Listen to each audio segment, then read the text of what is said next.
আসসালামু আলাইকুম। আজ আমরা কথা বলবো বিশেষ করে 47 BCS রিটেন ইংলিশ প্রিপারেশন নিয়ে, অর্থাৎ 200 নম্বরের ইংরেজি প্রস্তুতি আমরা কিভাবে নিব এটা নিয়ে কথা বলবো। আজকে আমার আলোচনার পর্ব থাকবে তিনটা বিষয়। একটা হলো আমি ধরে নিব আপনি আমার কোর্সে যুক্ত হবেন না, ধরে নিয়েই আপনাকে আমি কিছু গাইডলাইন শেয়ার করব, কিছু পরামর্শ শেয়ার করব, যেভাবে আপনি নিজেকে লিখিত পরীক্ষায় ইংরেজি অংশে 200 নম্বরের জন্য প্রস্তুত করতে পারবেন। নাম্বার 1। নাম্বার 2 হচ্ছে আমার পক্ষ থেকে, ইএনজি লার্নিং এর পক্ষ থেকে সবার জন্য একটা উপহার আছে, সেই উপহারটা নিয়ে যাবেন। আর নাম্বার 3 হচ্ছে আমরা একটা নতুন কোর্স অফার করতেছি 47 BCS রিটেন পরীক্ষাকে টার্গেট করে, 47 BCS রিটেন ইংলিশ প্রিপারেশন, সেই কোর্সটার ডিটেইলস আমি আলোচনা করব। এই তিনটা বিষয় নিয়ে আজকের আলোচনা। সো কোর্স সেল পরে করব, আগে একটু জনসেবা করি, মানে আগে আপনাদেরকে আমি কিছু পরামর্শ শেয়ার করি। আচ্ছা, আমরা প্রথমে একটু দেখে নিব যে আমাদের উপহার কিন্তু আছে সবার জন্যই। আমরা প্রথমেই দেখে নিব যে 200 নম্বরের ইংরেজি প্রস্তুতির জন্য বিসিএস লিখিত পরীক্ষায় 200 নম্বরের ইংরেজি প্রস্তুতির জন্য আসলে আমাদেরকে কোন কোন চ্যাপ্টারগুলো, কোন কোন টপিকগুলো অনুশীলন করতে হবে, এটা আমরা প্রথমে আগে জেনে নিই। সো এখানে নরমালি সিলেবাসটা যারা জানেন তো জানেনই, যারা জানেন না তারা এক ঝলক দেখে নেন, সবারই দরকার দেখা। রিডিং কম্প্রিহেনশনে 30 মার্কস, একটা প্যাসেজ দেওয়া থাকবে, 30 নম্বরের প্রশ্ন। নরমালি থিমেটিক কোশ্চেন্স থাকে, 10টা প্রশ্ন থাকলে 3 নম্বর করে, 3 10 30। এখানে আপনার জন্য একটা চ্যালেঞ্জ, সেটা হলো দুইটা চ্যালেঞ্জ। একটা হলো প্যাসেজটা দৈর্ঘ্যে বড়, যেমন ব্যাংকের লিখিত পরীক্ষায় প্যাসেজ আসে বাট ছোট, বিসিএস লিখিত পরীক্ষায় যে প্যাসেজটা আসে নরমালি দৈর্ঘ্যে একটু বড় হয়। দ্বিতীয়ত এগুলো আনসিন, আনকমন, মানে আপনি এর আগে হয়তো পড়েননি। তবে যাদের রিডিং হ্যাবিট আছে, রিডিং স্কিল ভালো, তারা যে কোনো প্যাসেজ দেখে অনুমান করতে পারে। তার মানে এখানে 30 মার্কসের প্রিপারেশন নেওয়ার মানে হচ্ছে আপনার রিডিং স্কিল বাড়াতে হবে শর্ট টাইমের মধ্যে, অল্প সময়ে। আচ্ছা, এবার আসেন সামারি রাইটিং। প্যাসেজটা পড়ে আপনি আসলে ভালো বুঝলেন কিনা সেটা বোঝার জন্য আপনাকে এখানে একটা প্রশ্ন দেওয়া হয়, সেটা হলো পুরো প্যাসেজের রিফ্লেকশন নিয়ে বা মেইন থিম নিয়ে আপনি একটা সামারি লিখবেন উইথিন 100 ওয়ার্ডস, 20 মার্কস। টাটকা নম্বরের জায়গা, একটু কলা কৌশল মেনটেন করলে টাটকা নম্বর পাওয়া যায়। তবে এই কৌশল সেই কৌশল না যে আপনি প্যাসেজের প্রথম লাইনটা নেবেন, মাঝখান থেকে 2 লাইন নেবেন, শেষের একটা লাইন নেবেন। নো, এভাবে আপনি মার্কস পাবেন না। কৌশল সহজ, আমি ব্যাখ্যা করব। এবার আসেন লেটার টু এডিটর বা ফিচার রাইটিং। পত্রিকায় সম্পাদকের বরাবর একটা বিষয় আপনাকে লিখতে বলবে, একটা ফিচার, সেটা আপনি সম্পাদকের কাছে অনুরোধ করবেন যে বস আপনার পত্রিকায় এটা যেন আমার প্রকাশ করেন। এরপর আপনি লেখাটা যোগ করবেন, সেখানে 20 মার্কস, টাটকা নম্বরের জায়গা। এবার আসেন গ্রামার পার্টে 30 মার্কস। গ্রামার পার্ট কি কি প্রশ্ন আসবে এটা কিন্তু পিএসসি বলে দেয়নি, তবে আমরা বিগত বছরের প্রশ্ন বিশ্লেষণ করলে আমরা সবাই বুঝতে পারি গ্রামার পার্টে নরমালি থাকে ওয়ার্ড ফরমেশন। একটা ওয়ার্ড থাকবে, নাউন থেকে ভার্ব, ভার্ব থেকে অ্যাডজেক্টিভ, অ্যাডজেক্টিভ থেকে অ্যাডভার্ব, এরকম গ্রামার পার্টটা থাকে। আচ্ছা, এরপরে আরো কি থাকে? জয়েনিং সেন্টেন্স, দুইটা বাক্যকে কানেক্ট করতে বলবে কনজাংশন দিয়ে বা কানেক্টর দিয়ে। ক্যাপিটালাইজেশন, পাংচুয়েশন মার্কের ব্যবহার। একটা টেক্সট দেয়া থাকবে, সেখানে বিরাম চিহ্নের সঠিক প্রয়োগ করতে হবে আপনাকে, কোথায় ক্যাপিটাল লেটার সেটা বসাতে হবে।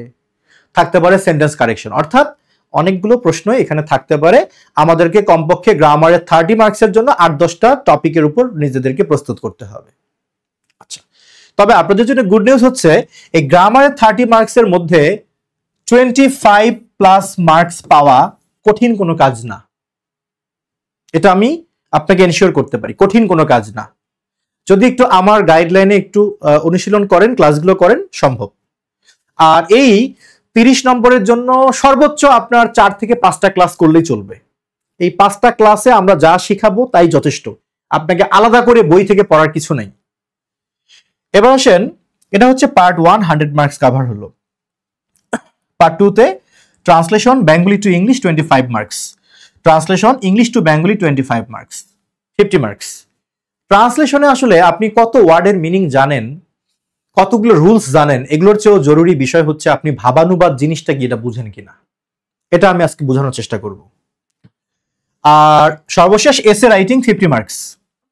এমন হয় যে 500 ওয়ার্ডস এর মধ্যে আপনাকে এসে লিখতে হবে, সেক্ষেত্রে এসের সংখ্যা হচ্ছে 2টা। আবার যদি 1000 শব্দের এসে হয়, সেক্ষেত্রে এসের সংখ্যা হচ্ছে কয়টা? 1টা। তো আমার মতে 500 শব্দের 2টা এসে লেখার চেয়ে 1000 শব্দের একটা এসে যদি আসে, এটা আপনাদের জন্য ভালো, সহজ, একটা থিম দিয়ে আপনি কভার করতে পারবেন। বাট যখন 2টা এসে লিখতে বলা হয় 500 ওয়ার্ডস এর মধ্যে, এটা একটু চ্যালেঞ্জিং এবং টাইম কনজিউমিং। যাই হোক, কিছু করার নেই, আমাদেরকে উভয় দিক থেকে প্রস্তুত হতে হবে। আচ্ছা, এসের জন্য চ্যালেঞ্জ যেটা, সেটা হলো আপনার যেমন 46 রিটেন পরীক্ষায় আমার 46 রিটেন ইংলিশ ব্যাচে আমি যা যা পড়িয়েছি এসে সেগুলোই কমন। শুধু আমার না, নর্মালি যারাই প্রস্তুতি নিয়েছে তাদেরই কমন হয়েছে। কেন? কারণ এসেগুলো সহজ ছিল, মানে সহজে অনুমানযোগ্য, অনুমান করার মতো টপিক থেকে প্রশ্ন আসছে। কিন্তু 47 বিসিএস রিটেনের ক্ষেত্রে এসেটা আমার কাছে মনে হয় অনেকের জন্য চ্যালেঞ্জিং হবে। কমন পাবেন না এটা বলবো না, টপিক বেশি পড়তে হবে। আনুমানিক কয়টা? আমি যদি আমার কোর্সে যারা যুক্ত হবে, আমি তাদেরকে কমপক্ষে 20টা এসেতে চোখ বুলাতে বলবো। এখানে আরেকটা চ্যালেঞ্জ, সেটা হলো এই স্বল্প সময়ের মধ্যে নিজে নিজে এসে নোট করা, ডাটা কোটেশন দিয়ে এসে সাজানো, খাতায় লেখা, ভাই এটা অসম্ভব ব্যাপার আমার কাছে মনে হয়। আপনার তো আরো সাবজেক্ট আছে। বারবার মনে হয়, ইস, এমন যদি হতো কেউ আমাকে 20টা এসে রেডি করে দিত বাংলা মিনিং সহ, আমি শুধু এক নজর করে দেখে নিতাম। এই ইসটুকু আপনাকে করতে হবে না যদি আপনি আমার কোর্সে যুক্ত হন। যারা আমার 46 রিটেনের প্রস্তুতি নিয়েছে তারা এ বিষয়ে জানে ভালো, আলহামদুলিল্লাহ। সো এসে গুলো আমি আপনাকে রেডি করে দিব। আমার অনেক কষ্ট হবে রেডি করতে, কারণ আমার একটা এসে লিখতে, একটা এসে আমার রেডি করতে 4-5 ঘন্টা চলে যায়, কমপক্ষে 3 ঘন্টা। সরাসরি একটা বই থেকে নিয়ে এসে বসালে তো কোনো ব্যাপারই না, সব কাজ কম্পিউটার অপারেটর করে ফেলবে। এরকম এসে আমার নিজেরই পছন্দ না। আমার কথা, একটা এসের ইন্ট্রোডাকশনটা খুব সুন্দর হবে, একটা এসের ইন্ট্রো এত সুন্দর হবে, ইন্ট্রো পড়লেই যেন বডিতে কি আছে তার একটা রিফ্লেকশন খুঁজে পাওয়া যায়, তাহলে আপনার এসে সার্থক। কিন্তু আমরা করি কি, এসের ইন্ট্রো লিখে যেমন তেমন বডিতে হুদাই গ্রাফ চার্ট দিয়ে ভরে রাখি। এত সহজ না, এত সহজ না। ইন্ট্রো সুন্দর হতে হবে, প্রতিটা প্যারাগ্রাফে একটা আকর্ষণীয় টপিক সেন্টেন্স থাকতে হবে, ফিনিশিং বা কনক্লুশনটা সুন্দর হতে হবে। এই পেইনগুলো আপনাদের নিতে হবে না, এগুলো আমি রেডি করে দিব বাংলা মিনিং সহ, আপনারা শুধু এক নজর করে পড়বেন। আচ্ছা, তো এই হচ্ছে আপনাদের মানে বিসিএস লিখিত পরীক্ষায় 200 নম্বরের প্রস্তুতি হচ্ছে এখানে। আর এই অনুযায়ী কি কি চ্যালেঞ্জ থাকতে পারে, আমার পক্ষ থেকে আপনারা কি কি কোঅপারেশন পাবেন সেটা তো আমি বললাম। এবার চলেন আমি যে 3টা পর্বে আলোচনা করব তার প্রথম পর্বে আমরা চলে যাই। প্রথম পর্বে হচ্ছে আমি একটু কিভাবে পড়বেন সেই বিষয়ে বলবো। প্রথম পর্বে আমি একটু আলোচনা করি যে আমার কোর্সে আপনারা যুক্ত হলে কেমন শিখবেন, এটা জানা খুব জরুরি। যারা আমাদের কোর্সে ভর্তি হতে চান, শুধু আমাদের কোর্সে না, যে কোনো কোর্সে আপনি ভর্তি হতে চান, আমি মনে করি টিচারের ক্লাস আগে 2-1টা করবেন। করলে আপনি অনুমান করতে পারবেন যে তার কাছ থেকে আপনি সহজে শিখতে পারবেন কিনা। হতেই পারে একজন টিচার সে অনেক বড় স্কলার, হতেই পারে, কিন্তু এরকম হওয়া খুবই স্বাভাবিক। আমি তার কাছে কিছু বুঝি না, হয় না? হয়। সো আপনাকে আগে ফিল করতে হবে যে আপনি তার কাছে বুঝতে পারেন কিনা, তার লিসন আপনার বোধগম্য কিনা। বোধগম্য হলে ঠিক আছে। তো আমরা সেটা নিয়ে কথা বলবো। আমরা প্রথমে আলোচনা করব ট্রান্সলেশন নিয়ে, অনুবাদ নিয়ে। কেন অনুবাদ?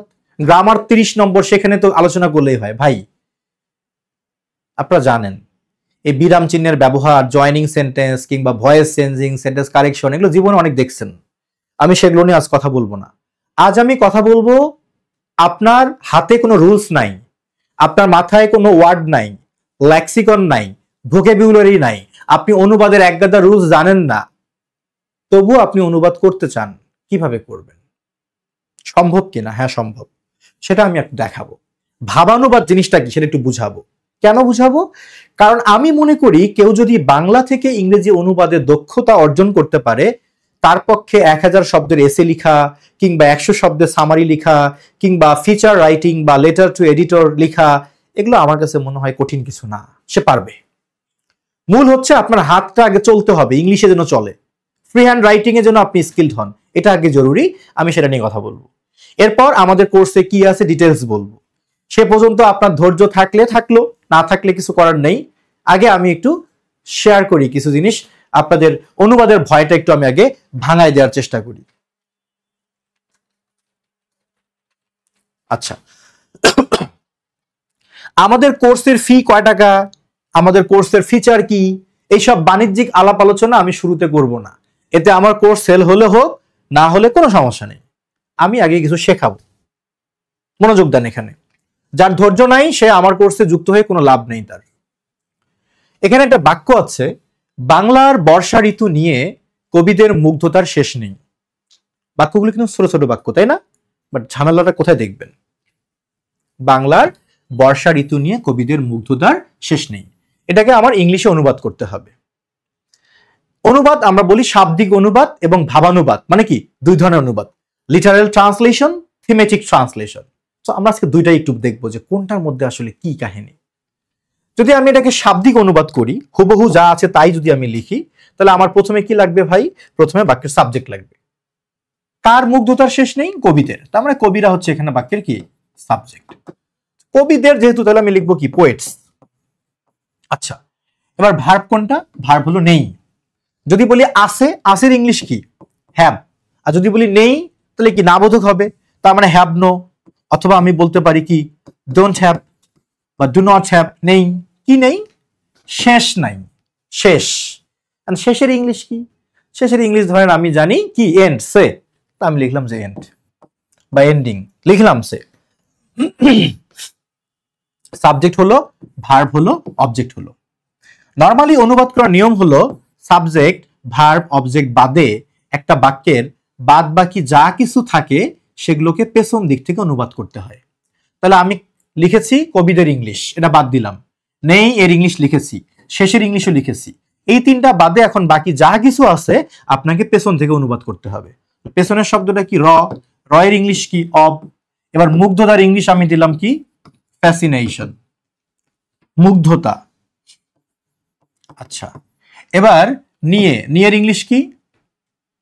নিয়ের ইংলিশ হচ্ছে কি? উইথ। সো উইথ দিলাম আমি, সে আমি দিয়ে দিলাম উইথ। আচ্ছা, এবার আসেন বাংলার বর্ষা ঋতু। বর্ষা ঋতুর জন্য দিলাম দ্য রেইনি সিজন বা মনসুন। Of, of. এবার আমি দিলাম বাংলার জন্য বাংলা দিলাম, লিখছি না আমি? এটার নামই হচ্ছে লিটারাল ট্রান্সলেশন বা শাব্দিক অনুবাদ। কিন্তু এভাবে অনুবাদ করে আপনি খুব একটা ভালো মার্কস পাবেন না। প্রশ্ন হলো কেন পাবো না ভাই? আমি তো কোনো অন্যায় করিনি, যা আছে তাই লিখছি, সবই ঠিক আছে। কিন্তু ভাষার একটা সৌন্দর্য আছে, অনুবাদের একটা সৌন্দর্য আছে, যাকে বলা হয় দ্য আর্ট অফ ট্রান্সলেশন। সেই আর্টটা এখানে নাই, আর্টিস্টিক হয় নাই। তাহলে প্রশ্ন হলো আর্টিস্টিক করব কিভাবে? আর্টিস্টিক করতে হলে আপনার বাক্যের থিম ঠিক রেখে আপনাকে নিজের মতো করে লিখতে হবে। বাংলার বর্ষা ঋতু নিয়ে কবিদের মুগ্ধতার শেষ নেই। আপনি এভাবে ভাবেন, কবিদের অশেষ মুগ্ধতা রয়েছে বাংলার বর্ষা ঋতু নিয়ে, একই তো কথা। কবিদের মুগ্ধতার শেষ নেই আর কবিদের অশেষ মুগ্ধতা আছে। Is there any difference? কোনো ডিফারেন্স নাই, অর্থে কোনো পার্থক্য নেই। তাহলে আমি এটাকে আরেকটু সিম্পলিফাই করলাম। তাহলে আমার সাবজেক্ট হচ্ছে এখানে কবিদের, আমি লিখে দিলাম পোয়েটস। হ্যাভ, অশেষ মুগ্ধতা। অশেষের জন্য এন্ডলেস অথবা লিমিটলেস, মুগ্ধতার জন্য আমি কি দিলাম? ফ্যাসিনেশন দিলাম। ওকে, আমার সাবজেক্ট হলো, ভার্ব হলো, আমার অবজেক্ট হয়ে গেল। এখন আমি কি করব? বাকি অংশটুকু আমি পেছন দিক থেকে অনুবাদ করব। তো বাকি কি আছে? প্রথমে নিয়ে। নিয়ের ইংলিশ নরমালি হচ্ছে উইথ, নিয়ে বা দিয়ে মানে উইথ। কিন্তু ফ্যাসিনেশনের পরে প্রেপোজিশন হিসেবে ফর বসে, উইথ বসে না। সুতরাং এখানে উইথ না, আমরা এখানে দিব কি? ফর। আচ্ছা, এবার কি? বাংলার বর্ষা ঋতু। তাহলে ফর দ্য মনসুন অথবা for the rainy season of Bangla. খেয়াল করে যান, তাহলে আমার সেন্টেন্সটা কিছুটা নান্দনিকতা সেন্টেন্সের মধ্যে চলে আসছে। Poets have endless fascination for the rainy season of Bangla. বাংলার বর্ষা ঋতু নিয়ে কবিদের অশেষ মুগ্ধতা রয়েছে, মানে মুগ্ধতার শেষ নেই। আপনারা যদি ধৈর্য নিয়ে পুরো ক্লাসটি করতে পারেন, আমি আপনাদেরকে প্রথমে নিয়ম ছাড়া, ঝামেলা ছাড়া অনুবাদের বিষয়টা শেখাতে চাই, দেখাতে চাই। এরপরে আমি কোর্স সেল করার বিজ্ঞাপন দিতে চাই, মানে সবাই যেটা করে আমি তার উল্টাটা করব। আগে বিজ্ঞাপন না, আগে একটু শেখেন। আপনি কোনো কারণে আমার কোর্সে যুক্ত নাও হতে পারেন, অনেকের আর্থিক ইস্যু থাকতে পারে, অনেকের ইচ্ছা নাই, হব না, নিজে পড়ব। আমার কথা তারা যেন আমার সেমিনারে অংশগ্রহণ করে কিছু শিখে যায়, এটা আমি চাই। আচ্ছা, সো এবার আমরা পরের সেন্টেন্সে চলে যাব।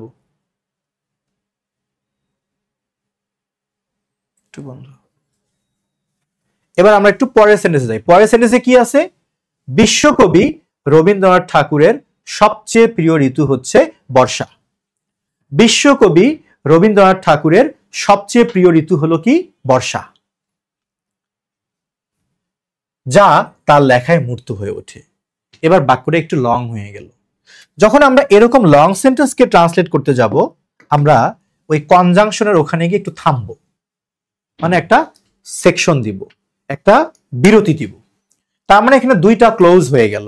একটা হলো বিশ্বকবি রবীন্দ্রনাথ ঠাকুরের সবচেয়ে প্রিয় ঋতু বর্ষা, আর একটা ক্লোজ হলো যা তার লেখায় মূর্ত হয়ে ওঠে। আপনি একটা একটা করে ক্লোজ নিয়ে চিন্তা করেন। আমার প্রথম ক্লোজটা কি? বিশ্বকবি রবি ঠাকুরের সবচেয়ে প্রিয় ঋতু বর্ষা। ভাই, এখানে কার প্রিয় ঋতু বর্ষা? রবি ঠাকুরের। এ হলো বাক্যের কি? সাবজেক্ট। তাহলে আমার এটা হচ্ছে সাবজেক্ট। আপনাকে যদি বলি অনুবাদ করেন, তো আমার প্রিয় ঋতু বর্ষা, কি বলবেন? My favourite season is rainy season. এবার যদি বলি আমার সবচেয়ে প্রিয় ঋতু, কি বলবেন? My most favourite season. তো এখানে আমার জায়গায় রবি ঠাকুর, সমস্যা কি? তাহলে আমি কি লিখবো? The most favourite season of the global poet.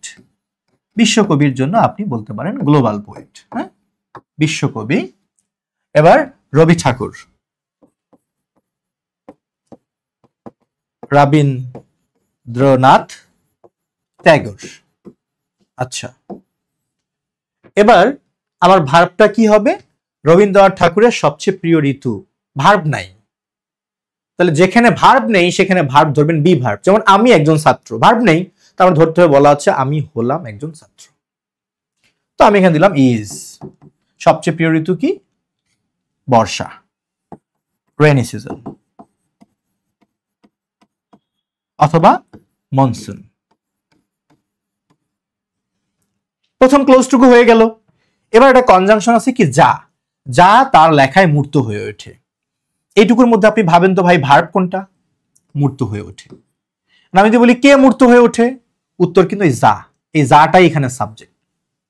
Yes, এটাই সাবজেক্ট। আপনার তো কাজ হলো এখন এই অংশটুকু অনুবাদ করা। এইটুকুর মধ্যে তো এই কটা ওয়ার্ড ছাড়া আর কেউ নেই। আপনি প্রশ্ন করেন তো কে মূর্ত হয়ে ওঠে? যা। এই রিলেটিভ প্রোনাউনটাই এখানে সাবজেক্টের কাজ করছে।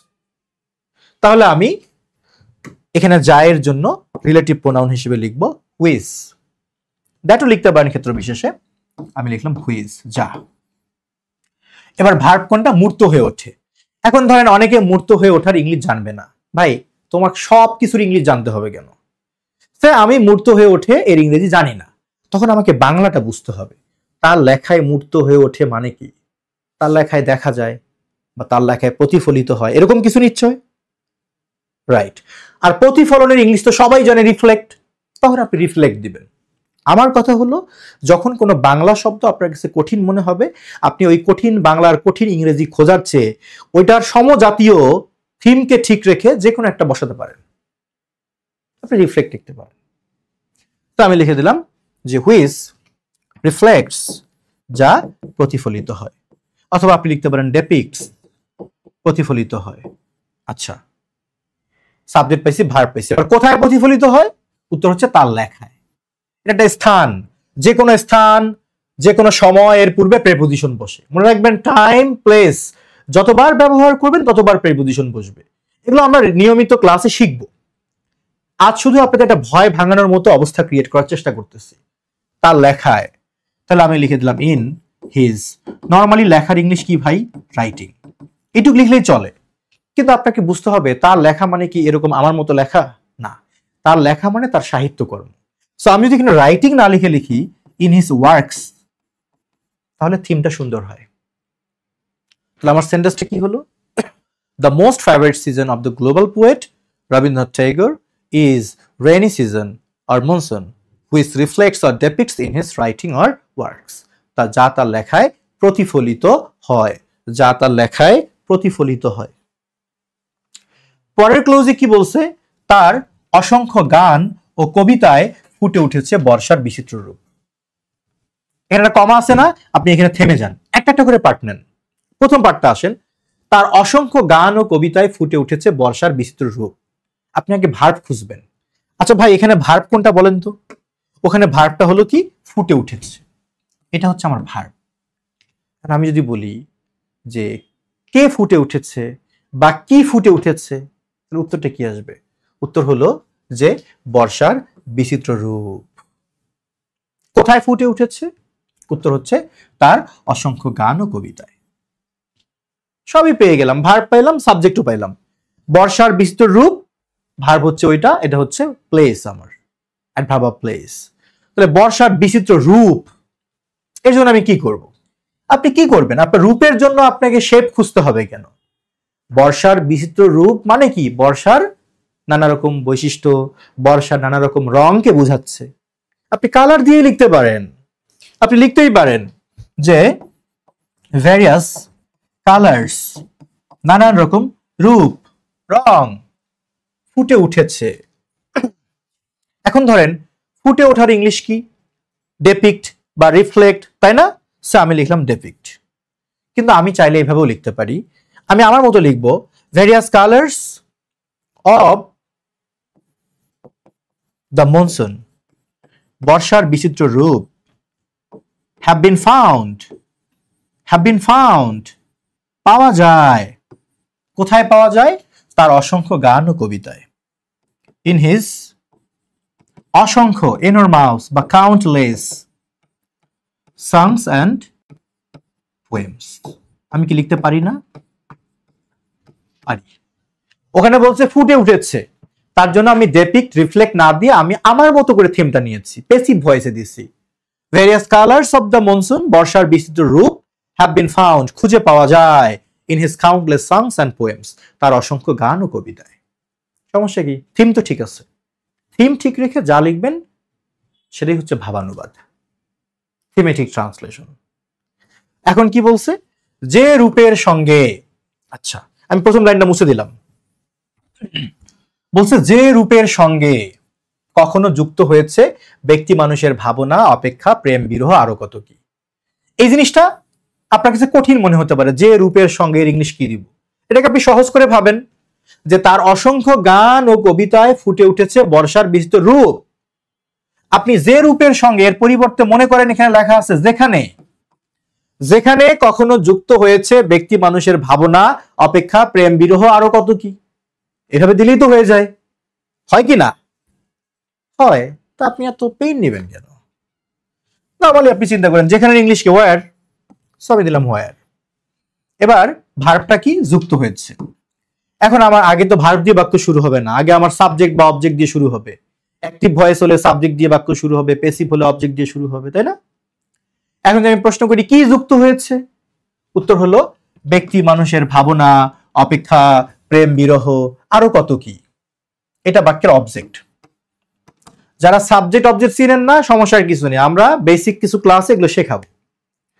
আপাতত বলি, একটা ভার্বকে নরমালি কি দিয়ে প্রশ্ন করলে বা কাকে দিয়ে প্রশ্ন করলে উত্তর হিসেবে যা পান তার নাম মূলত অবজেক্ট। আমি যদি প্রশ্ন করি কি যুক্ত হয়েছে, উত্তর আসে ব্যক্তি মানুষের ভাবনা, অপেক্ষা, প্রেম, বিরহ, তার মানে এটা অবজেক্ট। এখন একবার ভাবেন তো ভাই, এই জিনিসগুলো কি আপনা আপনি যুক্ত হবে? বইয়ের মধ্যে, কবিতার মধ্যে হবে? হবে না। তার মানে এটা কারো দ্বারা যুক্ত হয়েছে। সুতরাং এটা প্যাসিভ ভয়েস। প্যাসিভ ভয়েস কিভাবে লিখতে হয়? আগে অবজেক্ট নিতে হয়। তো আমার এখানে অবজেক্টটা হচ্ছে কি? ব্যক্তি মানুষের ভাবনা। ব্যক্তিকে আমি কি বুঝাবো? ইন্ডিভিজুয়াল, তাই তো? এখানে একজন ব্যক্তির ভাবনা নয়, বরং অনেক ব্যক্তির ভাবনা। তাই আমার ইন্ডিভিজুয়াল নাউনটাকে প্লুরাল নাম্বার করতে হবে, ইন্ডিভিজুয়ালস। সেটার আবার পজিটিভ করতে হবে। যখন আপনি এরকম এস যুক্ত প্লুরাল নাউনের পজিটিভ করবেন, তখন অ্যাপোস্ট্রফি হবে এস এর পরে। যেন আপনি যদি বলেন রহিমের কলম, কি লিখবেন? রহিমস পেন। রহিমের পরে অ্যাপোস্ট্রফি দিয়ে এস, এটা পজিটিভ। এরকম যখন এস যুক্ত করা কোনো নাউনের পজিটিভ করবেন তখন এই অ্যাপোস্ট্রফিটা এস এর আপনাকে পরে দিতে হবে। এগুলো আমরা বিরাম চিহ্নের ব্যবহারে শিখবো ইনশাল্লাহ। ব্যক্তি মানুষের ভাবনা, তো ভাবনার জন্য আমি দিলাম কি থটস। অপেক্ষা, নরমালি অপেক্ষা করার ইংলিশ ওয়েট, তবে এই অপেক্ষা আসলে অপেক্ষা না, এটা হলো প্রতীক্ষা, কখন সে আসবে, এই বৃষ্টিতে ভিজবে, হ্যাঁ এই যে প্রতীক্ষা, তাহলে এটাকে আমরা ওয়েট না দিয়ে আমরা লিখতে পারি অ্যান্টিসিপেশন, অপেক্ষা। এবার আসেন প্রেম বিরহ। আপনি নরমালি চিন্তা করেন ভাই প্রেম বলতে আপনি কি বোঝেন? লাভ। আর বিরহ কখন হয়? যখন সেপারেশন হয়। ভাই আপনি এত প্যারা না নিয়ে লাভ সেপারেশন লিখেন না, প্রেম বিরহ হয়ে গেল তো। আরো কত কি এন্ড সো অন। এখন বলতে পারেন আমি যদি এখানে ইত্যাদি লিখি, ইটিসি লিখি, লিখেন না। আপনি আরো কত কি ইংলিশ জানেন না, আপনি ইত্যাদি বোঝেন, আপনি ওটা দিয়েই থিমটা ফুটান। সাদা খাতা জমা দেওয়ার চেয়ে অন্তত আপনি লিখে জমা দেন। আর এতটুকু ভরসা রাখেন এখানে কোর্সটা করার পর আপনাকে সাদা খাতা জমা দিতে হবে না ইনশাল্লাহ। পার্থক্যটা কি বলি, আমরা অন্যদের থেকে একটু ভিন্ন এই দিক থেকে, কারা কারা আমাদের কোর্স করার পর ক্যাডার হয়, কারা কারা সফল হয়, কারা আমাদেরকে এসএমএস দিয়ে বলল স্যার আপনার কাছে কোর্সটা করে উপকৃত হয়েছি, এগুলো স্ক্রিনশট করে ফেসবুকে পোস্ট দেওয়ার মতো বিষয়গুলো আমার কাছে বরাবর মনে হয় কেমন যেন, এটা আমার কাছে ফালতু মনে হয়। আমরা এগুলো কখনো করতে যাই না, ইভেন আমি তো না। একটা স্টুডেন্ট তার একটা প্রাইভেসি থাকতে পারে, সে কখনো মানুষকে বলতে পারে যে আমি কোচিং করিনি, হতে পারে, আমি তার মেসেজ কেন পাবলিক করে দিব? এইসবের কারণে আপনাদের কাছে আমরা রিস্ক করতে পারি না, মানে নতুনদের কাছে। নতুনরা জানে না ইএনজি লার্নিং সম্পর্কে। সত্যি বলতে আমরা আসলে এরকম করে জানাতে চাই না। আমরা চাই আপনি আসেন, কোর্স করেন, আপনার অভিজ্ঞতা ভালো হলে আপনি সাইলেন্টই থাকেন, প্রশংসা না করলেও সমস্যা নাই। অভিজ্ঞতা খারাপ হলে আপনি আমাদেরকে ফোন করেন, রিভিউ দেন। বুঝতে পারছি? তো যার কারণে ইএনজি লার্নিং অনেকের কাছে নতুন, কিন্তু আমি নতুন না। বাংলাদেশের যতগুলো বিসিএস এর কোচিং আছে একটা প্রতিষ্ঠান বাদে, সকল প্রতিষ্ঠানে কমপক্ষে 6 মাস হলেও আমি ইংরেজি পড়ায় আসছি না। আমি তাদেরকে রিকোয়েস্ট করে ক্লাস নিইনি, তাদের ডাকে তাদের রিকোয়েস্টে ক্লাস নিয়েছি। এখন মনে হচ্ছে না, ভাল লাগে না কোচিং টোচিং পড়াতে, কারণ একটাই লিমিটেশন সেখানে। 15টা ক্লাসে 10টা ক্লাসে ইংরেজি শেষ করতে হবে, পসিবল কখনোই সম্ভব না, মানে তৃপ্তি পাই না। যার কারণে আমার অনলাইন কোর্স, যা ক্লাস লাগে দিব, আমি আমার মতো করে পড়াবো, রেডি করব। কোর্স শেষে প্রশংসা না করলেও সমস্যা নাই, তবে প্রবলেম হলে ফোন দিন। এটা হচ্ছে আমার কথা। তাহলে আমার এই বাক্যটুকু হয়ে গেল, ব্যক্তি মানুষের ভাবনা, ইন্ডিভিজুয়াল থটস, প্রতীক্ষা, অপেক্ষা, অ্যান্টিসিপেশন, প্রেম বিরহ, লাভ সেপারেশন, আরো কত কি। এটা হচ্ছে বাক্যের কি অবজেক্ট। এখন এটা প্যাসিভ ভয়েস, কারণ এটা আপনা আপনি যুক্ত হয়নি, কারো দ্বারা যুক্ত হয়েছে। যুক্ত হয়েছে এটা কি প্রেজেন্ট পারফেক্ট টেন্স। টেন্স আমরা শেখাবো। আবার আপনি এটাকে প্রেজেন্ট ডেফিনিট টেন্সও ধরতে পারেন এই মুহূর্তে, কারণ এগুলো সত্য কথা। প্রেজেন্ট পারফেক্ট টেন্সের প্যাসিভ ভয়েস হলে হ্যাভ বা হ্যাজের সাথে বিন যুক্ত হয়, দিলাম বিন। এবার মূল ভার্বের পাস্ট পার্টিসিপল যুক্ত হওয়ার ইংলিশ কি? আপনি অ্যাড লিখতে পারেন, অ্যাডেড লিখতে পারেন, কানেক্টেড লিখতে পারেন, ইনক্লুডেড লিখতে পারেন ইত্যাদি। টু, এবার কার সাথে যুক্ত হয়েছে? সেই রূপের সঙ্গে, তা লিখতে পারি to those colours, to those colours. তাহলে আমার সেন্টেন্সটা কি হয়ে গেল দেখেন একবার। সেন্টেন্সটা হয়ে গেল, various colours of the monsoon have been found in his countless songs and poems, where individual thoughts, anticipation, love separation and so on have been added to those colors. ঠিক আছে? তাহলে দেখেন আপনি থিমকে ঠিক রেখে মোটামুটি যা লিখবেন সবই হালাল। আপনার কাজ হলো শুধু থিমকে ঠিক রাখা, আর কিছু না। আমি আরো 2-4টা বাক্য আপনাদের একটু বোঝাতে চাই। আমরা যেদিন থেকে ক্লাস শুরু করব আমরা অবশ্যই গোছানো লেকচারে যাব। আজ আমি ধরে নিচ্ছি আপনার ভান্ডারে কিছু নাই, পরীক্ষায় বসছেন, কিভাবে কি করবেন। আমি প্রমাণ করার চেষ্টা করতেছি অনুবাদ করার জন্য এক গাদা রুলস মুখস্থ করতে হয় না, যা জানেন এগুলো দিয়ে চলবে, অনেক চলবে। এবার দেখেন কি বলছে, একটু কঠিন একটা কথা বলছে। উপমা আর রূপক লাবণ্যে লীন হয়ে আছে তার গান বাংলা গানের সম্ভারে। এখানে কিন্তু আপনার জন্য ঝামেলার শব্দ হলো লীন। লীনটা কনফিউজিং ওয়ার্ড হয়ে গেল। তখন আপনি বুঝবেন নর্মালি কবিদের গানে কবিতায় কি থাকে, প্রচুর উপমা থাকে না, রূপক থাকে না, তোমার মুখটা চাঁদের মতো সুন্দর, তুমি যেন আমার ভাঙা ঘরে পূর্ণিমার চাঁদ, থাকে না এরকম? থাকে। তার মানে বোঝাতে চাইছে যে উপমা আর রূপকের যে একটা লাবণ্য আছে, সৌন্দর্য আছে, এই সৌন্দর্যের মধ্য দিয়ে তার গানগুলো বাংলা গানের সম্ভারে একদম ভরে আছে, পরিপূর্ণ হয়ে আছে। লীন দ্বারা এখানে মিশে না, পরিপূর্ণকে বোঝাচ্ছে। তাহলে এখানে আমার ভার্বটা হলো লীন হয়ে আছে, মানে পরিপূর্ণ হয়ে আছে, এটা হলো আমার ভার্ব। এখন ভাই আপনি সহজ করে প্রশ্ন করেন তো, কে লীন হয়ে আছে? উত্তর হচ্ছে তার গান, এটা হলো আমার সাবজেক্ট। এখন যদি বলি কোথায় লীন হয়ে আছে, উত্তর হচ্ছে বাংলা গানের সম্ভারের মধ্যে লীন হয়ে আছে, ওটা আমার ভার্বের পরের অংশ। সিম্পলি চিন্তা করেন, তার গান, তার গানের ইংলিশ কি? His song. কিন্তু সে কি একটা গান লিখছে? না, অনেক। তাহলে এটাকে কমন কি প্লুরাল করব, হিজ সংস। লীন হয়ে আছে মানে কি? প্রচুর পরিমাণে আছে। ছোটবেলায় একটা প্রিপোজিশন পড়ছেন না, অ্যাবাউন্ড ইন, মানে কি? প্রচুর পরিমাণে থাকা, ওটাই বসায় দেন। হিজ সংস অ্যাবাউন্ড ইন, তার গান প্রচুর পরিমাণে আছে। কোথায় আছে প্রচুর পরিমাণে? বাংলা গানের সম্ভারে, মানে এটা হলো স্থান, প্লেস। আমি একটু আগে কি বলছিলাম? আপনি যতবার প্লেস এবং টাইমকে ব্যবহার করবেন ততবারই তাদের সামনে উপযুক্ত প্রেপোজিশন বসাতে হবে। তাহলে আমার এখানে প্রেপোজিশনটা কি হবে? একটা স্থানের মধ্যে আছে, তাহলে কি হবে? ইন। ইন। সম্ভার, সম্ভারের ইংলিশ কি? Collection. In the collection of Bangla song. হ্যাঁ, আপনি কালেকশনের জায়গায় যে কোনো ওয়ার্ড লিখেন, সম্ভার বুঝালেই হলো। তাহলে আমরা বাক্যের মূল অংশ বা প্রিন্সিপাল ক্লোজটুকু কিন্তু লিখে ফেলছি।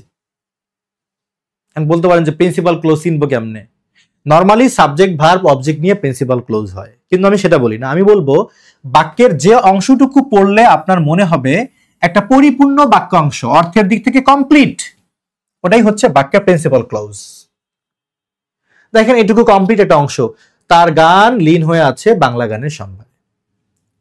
এই প্রিন্সিপাল ক্লোজটুকু বা কমপ্লিট পার্টটুকু যখন আপনার লেখা শেষ হবে, তখন ওই বাক্যের বাকি যে অংশটুকু থাকে, ওইটার নাম অ্যাডভার্ব অফ ম্যানার, নাকি অ্যাডভার্ব অফ প্লেস, নাকি অ্যাডভার্ব অফ টাইম, নাকি অ্যাডভার্ব অফ রিজন, এই সব হ্যাসলে না গেলেও আপনার চলবে।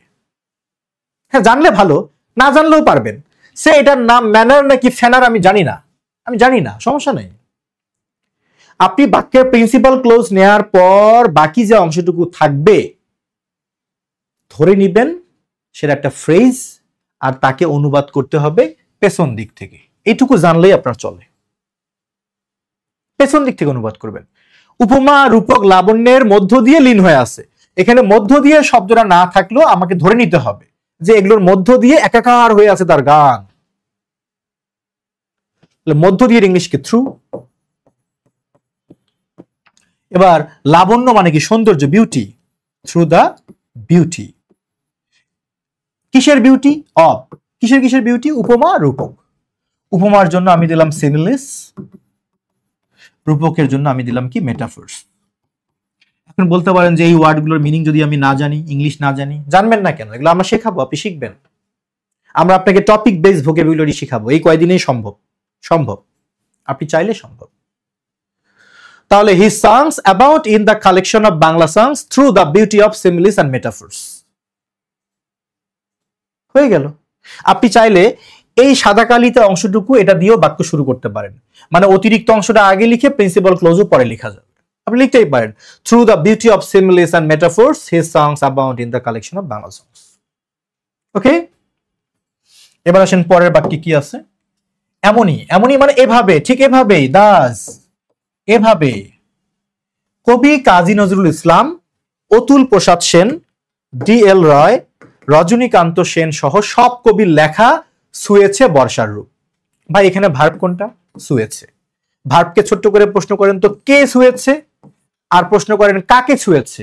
আমি যদি বলি কাকে ছুঁয়েছে, উত্তর কি আসবে বলেন তো? বর্ষার রূপকে ছুঁয়েছে। কাকে ছুঁয়েছে? বর্ষার রূপকে ছুঁয়েছে। এটা হলো অবজেক্ট। কারণ কি বা কাকে দিয়ে প্রশ্ন করলে উত্তর হিসেবে নরমালি অবজেক্ট পাওয়া যায়। এখন যদি বলি কে শুয়েছে বর্ষার রূপকে, কে শুয়েছে, উত্তর হলো লেখা, এটা আমার সাবজেক্ট। বাট আমি যখন জানতে চাই ভাই কোন লেখা, আপনি কি বলবেন? সব কবির লেখা। ভাই কোন সব কবির লেখা, তখন কি বলবেন? বলবেন ঠিক আছে বলতেছি, তাহলে মনোযোগ দিয়ে শোনেন। তখন আপনি বলবেন কবি কাজী নজরুল ইসলাম, অতুল প্রসাদ সেন, ডিএল রায়, রজনীকান্ত সেন সহ সব কবির লেখা। তার মানে সত্যি বলতে এই পুরো অংশটাই বাক্যের কি? সাবজেক্ট। আসল সাবজেক্ট কিন্তু লেখা। মনে রাখবেন আসল সাবজেক্ট হিসেবে যে নাউনটা থাকবে, ওই নাউনটাকে এক্সপ্লেইন করার জন্য, ব্যাখ্যা করার জন্য যা যা ব্যবহার করা হবে পুরোটা মিলেই বাক্যের সাবজেক্ট। তার মানে আমার সাবজেক্ট হচ্ছে কবি কাজী নজরুল ইসলাম, অতুল প্রসাদ সেন, ডিএল রয়, রজনীকান্ত সেন সহ সব কবির লেখা। সাবজেক্টটা বড় হয়ে গেল না? কোনো সমস্যা নেই। যখন দেখবেন কতগুলো শব্দ মিলে একটা সাবজেক্ট হয়েছে, কতগুলো শব্দ মিলে একটা অবজেক্ট হয়েছে, যখনই কতগুলো শব্দ মিলে এরকম একটা বাক্যের পার্ট হবে বা একটা ফ্রেজ হবে, তাকেই আপনি অনুবাদ করবেন পেছন দিক থেকে। আমার ভাষা আমি মজা করে বলি, যা কিছু সাইজে বড় পেছন দিক থেকে অনুবাদ করো। তাহলে আমার এখানে পেছনের শব্দটা হচ্ছে লেখা। লেখার ইংলিশ কি ভাই? রাইটিং। কিন্তু আমি তো বলছি যে বারবার রাইটিং না লিখে ওয়ার্কস লিখলে ভালো হয়, কারণ এদের লেখা শুধু লেখা না, এদের লেখা মানে হচ্ছে সাহিত্যকর্ম। তাই রাইটিং এর পরিবর্তে আমি ওয়ার্কস দিলে ভালো হয়। আচ্ছা, লেখা হলো। লেখার আগে কি আছে? র আছে না? এই র এর ইংলিশ অফ, এটা আপনারা ক্লাস 5 থেকে জানেন। সো আমি দিলাম অফ। এবার সব কবির ইংলিশ কি ভাই? অল পোয়েটস, সব কবি। এবার শহর ইংলিশ কি? ইনক্লুডিং, দিলাম ইনক্লুডিং। আপনি যা ইচ্ছা তাই দেন, সহ হলেই হলো। এখন আমি এদিক থেকে আসব, কারণ সাইজে বড় হলে পেছন থেকে লিখতে হয়, কথা সত্য। তার চেয়েও বড় সত্য, এখানে সমজাতীয় অনেকগুলো নাউন আছে। দেখেন এরকম যখন সমজাতীয় নাউন থাকবে, তখন আপনি পেছন দিক থেকে না আইসা নামগুলো প্রথম থেকে ধারাবাহিকভাবে বসাবেন। অর্থাৎ যে নামটা আগে বলছে ওইটা আগে লিখবেন, তারপর পরেরটা। তাহলে যে কোনো ফ্রেজ পেছন থেকে অনুবাদ হবে, বাট সেখানে যদি কতগুলো সমজাতীয় নাউন থাকে সেক্ষেত্রে আপনি একটু সিকোয়েন্স মেনটেন করবেন। এটা অনুবাদের সৌন্দর্য, রাইটিং এর সৌন্দর্য। তাহলে আগে কাজী নজরুল ইসলাম, তাই না? কে এ নাই, সংক্ষেপে লিখলাম আমি একটু, আপনাদের হাতে সময় কম। অতুল প্রসাদ সেন, এপিএস। ডিএল রয়, ডিএল রয়। রজনীকান্ত সেন, আর কে এস। আচ্ছা, এই তো লাস্ট, তাই না? তাহলে আমি লিখতে পারি যে অ্যান্ড আর কে এস। এতক্ষণ ধরে আমি কি লিখছি ভাই? বাক্যের সাবজেক্ট লিখেছি মাত্র। এবার ভার্বটা কি? শুয়েছে। শুয়েছে ক্রিয়ার শেষে আসি, আসো, আসে থাকা মানে প্রেজেন্ট পারফেক্ট টেন্স। আপনি যদিও এটা প্রেজেন্ট ডেফিনিট টেন্সও লিখতে পারবেন। প্রেজেন্ট পারফেক্ট টেন্স মানে কি? সাবজেক্টের পরে হ্যাভ বা হ্যাজ হবে। তো আমি এখানে হ্যাজ দিলাম। আপনি অবাক হতে পারেন, হ্যাজ কেন? হ্যাভ তো হওয়ার কথা। শোনেন, একটা সাবজেক্ট যখন অনেক বড় হবে, আপনি ভার্ব বসাবেন প্রথম নাউন অনুসারে, কারণ এটাই হলো হেড ওয়ার্ড।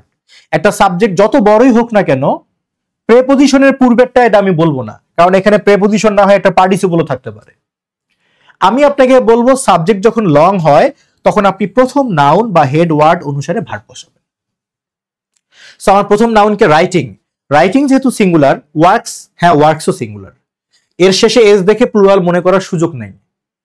ভাবেন তো, আমি যদি লিখি ওয়ার্ক, এই ওয়ার্ক মানে কি সাহিত্যকর্ম হবে? না, এটা মানে কাজ। যখন আমি এস যোগ করব তখন না এর অর্থটা হচ্ছে সাহিত্যকর্ম। তার মানে এটা স্পেলিং এর প্রয়োজনে আসছে, এটা প্লুরাল নাম্বার হিসেবে এস বসেনি। যাই হোক, এটা সিঙ্গুলার নাম্বার, সুতরাং আমার হ্যাজ হলো। এবার সোয়ার ইংলিশ কি ভাই? টাচ, তাই না? আমি লিখে দিলাম টাচড, ছুঁয়েছে।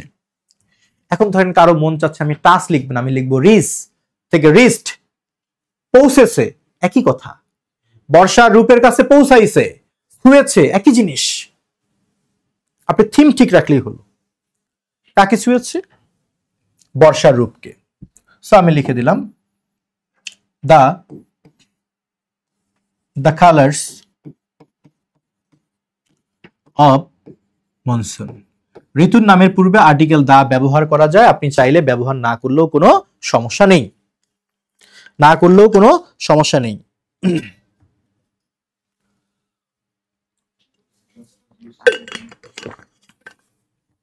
আচ্ছা, হয়ে গেল এইটুকু, এই বাক্যটা শেষ। তাহলে আমার বাক্যটা হলো thus the works of all poets including Kobi Nazrul Islam, Atul Prasad Sen, DL Roy, Rajanikanta Sen has touched the colours of monsoon. এক্ষেত্রে ভিন্নতা লক্ষ্য করা যায় লোককবিদের বেলায়। এটা আরেকটা বাক্য। এক্ষেত্রে মানে কি ভাই? In this matter, in this context, তাই না? এই ক্ষেত্রে এখন বলছে কি ভিন্নতা লক্ষ্য করা যায় লোককবিদের বেলায়। ভার্ব কোনটা? লক্ষ্য করা যায়। কি লক্ষ্য করা যায়? ভিন্নতা। তার মানে এটা অবজেক্ট। একটা ভার্বকে কি দিয়ে প্রশ্ন করলে অবজেক্ট পাওয়া যায়। যখনই আপনি দেখবেন ভার্বের সামনে সাবজেক্ট নাই বরং ভার্বের সামনে অবজেক্ট, মোটামুটি নিশ্চিত হবেন সেটা প্যাসিভ ভয়েস। আর এছাড়া এমনিতেও বোঝা যায় ভাই ভিন্নতা লক্ষ্য করা যায় মানে কি কারো দ্বারা লক্ষ্য করা হয়, প্যাসিভ ভয়েস। তাহলে আগে অবজেক্ট নেবেন ভিন্নতা। ভিন্নতার ইংলিশ কি লিখবেন? ধরেন আমি লিখলাম ডিফারেন্স, ভিন্নতা। এবার প্যাসিভ ভয়েস মানে কি? অবজেক্টের পরে বি ভার্ব লাগে আমি যার, এটা প্রেজেন্ট ইনডেফিনিট টেন্স, লক্ষ্য করা যায় সব সময়ই। তাহলে বি ভার্ব হিসেবে আমি যার হবে ইজ। এবার লক্ষ্য করার ইংলিশ কি? নোটিস। আপনি লিখতে পারেন নোটিসড, ডিফারেন্স ইজ নোটিসড। এখন যদি কেউ বলেন স্যার আমি যদি লিখি ফাউন্ড, লিখতে পারেন, ভিন্নতা পাওয়া যায়, একই কথা তো। ডিফারেন্স ইজ নোটিসড, ভিন্নতা লক্ষ্য করা যায় কোথায়? লোককবিদের বেলায়। এই বেলা মানে কি সকালবেলা, দুপুরবেলা, বিকেলবেলা, সন্ধ্যাবেলা? না, এখানে বেলা মানে আপনাকে বুঝতে হবে লোককবিদের বেলায় মানে লোককবিদের ক্ষেত্রে, লোককবিদের সাহিত্য কর্মের মধ্যে, এটা বোঝাচ্ছে। এই থিমটা আপনাকে উপলব্ধি করতে হবে। তাহলে আমি লিখলাম ইন দা ওয়ার্কস অফ লোককবি, মানে কি ফোক পোয়েটস। হলো না? তাহলে আমার দুইটা বাক্য কি হলো? Thus the writing or the works of all poets including, এই কবিগুলো has touched the colours of monsoon. তারপরে এটা আরেকটা বাক্য। কিন্তু ভাই একবার ভাবেন তো, আমি যদি এই শেষের দুইটা বাক্যকে দুই বাক্য না করে এক বাক্যে লিখি কেমন শোনায়? ধরেন আমি এখান থেকে শুরু করলাম, একটু মনোযোগ দিবেন। আমি বললাম এমনই কবি কাজী নজরুল ইসলাম, অতুল প্রসাদ সেন, ডিএল রয়, রজনীকান্ত সেন সহ সব কবির লেখা ছুঁয়েছে বর্ষার রূপ। এখানে আমি ধরলাম একটা ওয়ার্ড আছে যদিও। যদিও ভিন্নতা লক্ষ্য করা যায় লোককবিদের বেলায়। শুনতে খারাপ শোনায় না ভালো শোনায়? অবশ্যই ওইটার থেকে ভালো শোনায়। তার মানে আমি বলতে চাচ্ছি আপনার যদি মনে হয় দুইটা বাক্যকে কোলাবোরেট করলে, এক জায়গায় করলে শুনতে ভালো হবে, আপনি তাই করবেন, এই স্বাধীনতা আপনার আছে। তাহলে আমি এখানে ইন দিস কনটেক্সট এইসব না লিখে আমি যদি এখানে লিখে দেই অলদো, খুব সুন্দর একটা বাক্য হয়। এখানে আর ফুল স্টপ দেওয়া যাবে না। তখন আমার সেন্টেন্সটা হবে এরকম যে the works of all poets including Nazrul, Atul Prasad, D L Roy, Rajanikanta Sen has touched the colours of monsoon although difference is noticed in the works of folk poets. এখন আপনি এখান থেকে সাহস পেয়ে মনে মনে ভাবতেছেন তাহলে আমি যদি বাদ দেই? হ্যাঁ দিতে পারেন। শুধু তাই না, আপনি এই বাক্যটা হাউএভার দিয়েও শুরু করতে পারেন, আলাদা একটা বাক্য। যাই হোক, ভিন্নতা লক্ষ্য করা যায় এদের বেলায়।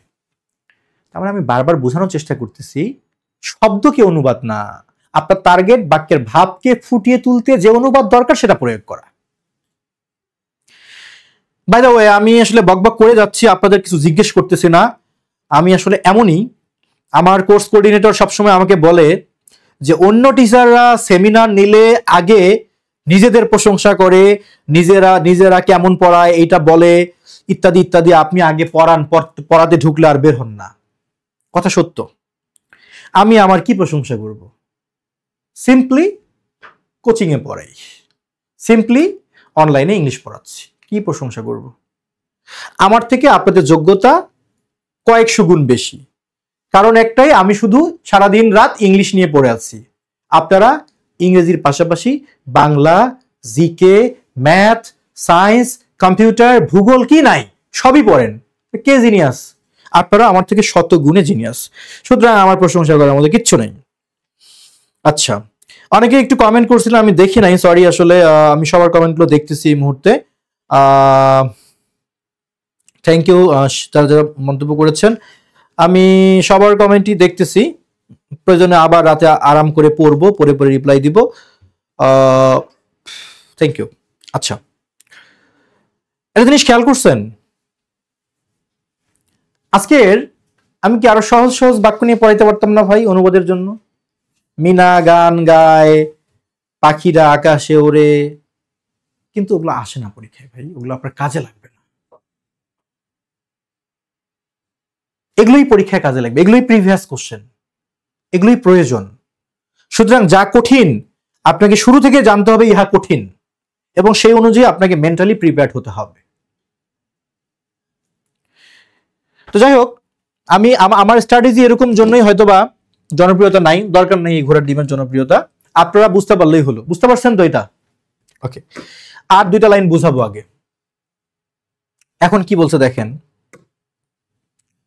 এখানে বর্ষা কেবল রোমান্টিকতা নয়, জীবন মৃত্যুর দ্বন্দ্ব দোলায় নাউয়ের যাত্রী হয়ে লোককবিদের লেখায় বর্ষা নিয়ে যেমন প্রেম, বিরহ, অপেক্ষা, আধ্যাত্মিকতা এসেছে, তেমনি এসেছে এর করাল গ্রাসী রূপ। ওরে বাক্য, বাক্য তো না, আগুন। মানে সহজ একটা বাক্যরে হুদাই কঠিন করে দিছে। ধরেন আমি বললাম, তুমি যেমন আমার বন্ধু তেমনি আমার ভাই। সহজ করে বলা যায় তুমি আমার বন্ধু এবং ভাই। এই যেমন আর তেমনের কারণে বাক্যটা কি প্যাচ লাগে গেছে, তাই না? এটাকে আমরা কিন্তু খুব সিম্পলি বলতে পারি যে এখানে বর্ষা কেবল রোমান্টিকতা নয়, জীবন মৃত্যুর দ্বন্দ্ব দোলায় নাউয়ের যাত্রী হয়ে। এইটুকু আপনাদের কাছে কঠিন লাগতেছে, এটাকে আমি আপাতত বাদ দিই। হ্যাঁ, এটাকে বাদ দিই, এটা পরে আলোচনা করব। লোককবিদের লেখায় বর্ষা নিয়ে যেমন, এই যেমনটাকে আপনি ইগনোর করেন, দরকার নাই। কি কি আসছে এটা বলেন। বর্ষা নিয়ে তাদের লেখায় আসছে প্রেম, বিরহ, অপেক্ষা, আধ্যাত্মিকতা। আর কি আসছে বলেন? আর আসছে করাল গ্রাসী রূপ। এই জিনিসগুলো, এই এসেছে দুইবার বলার দরকার নেই, এই জিনিসগুলো এসেছে, তাহলেই তো হয়ে গেল। তাহলে আমার এখানের জন্য আমি কি লিখবো? হিয়ার। বর্ষা এখানে সাবজেক্ট, তাহলে আমি লিখলাম যে দা রেইনি সিজন, বর্ষা। কেবল রোমান্টিকতা নয়, হয়ের ইংলিশ ইজ, তাহলে নয়ের ইংলিশ কি? ইজ নট, নয়। রোমান্টিকতার ইংলিশ কি? রোমান্টিসিজম। তো আমি লিখলাম ইজ নট অনলি রোমান্টিসিজম। এই যে আমি শাব্দিক অনুবাদটা করলাম ভাই, বাক্যতার যোগ্যতা হারাই ফেললো। কেন ভাই? বর্ষা কখনো নিজে রোমান্টিক হয় না, বরং বর্ষা হচ্ছে আনরোমান্টিক খ্যাত, সারাদিন শুধু ঝরঝর ঝরঝর করে পড়তেই থাকে। বর্ষা জীবনেও কখনো রোমান্টিক হতে পারে না। বর্ষার কারণে আপনি রোমান্টিক হতে পারেন, অর্থাৎ বর্ষা একটা রোমান্টিকতার উপাদান মাত্র। কিন্তু এখানে তো বলে নাই, বাট আপনাকে ধরতে হবে। এই জন্যই তো আপনি বিসিএস রিটেন পরীক্ষার্থী, এই জন্যই তো আপনি ক্যাডার হবেন। এটুকু ধরতে হবে, কিছু ক্লাস করলে আপনি ধরা শিখবেন। তাহলে বর্ষা এখানে রোমান্টিকতা বললেও বুঝতে হবে এখানে বর্ষা হলো রোমান্টিকতার একটা উপাদান। তাহলে আমরা সরাসরি রোমান্টিসিজম না লিখে লিখবো an element of romanticism. Romanticism, বর্ষা রোমান্টিকতার একটা উপাদান নয়। তাহলে নট অনলি বল থাকলে কি হবে? But also. তাহলে বাট অলসো, তাহলে আরো কি? বর্ষাটা কি?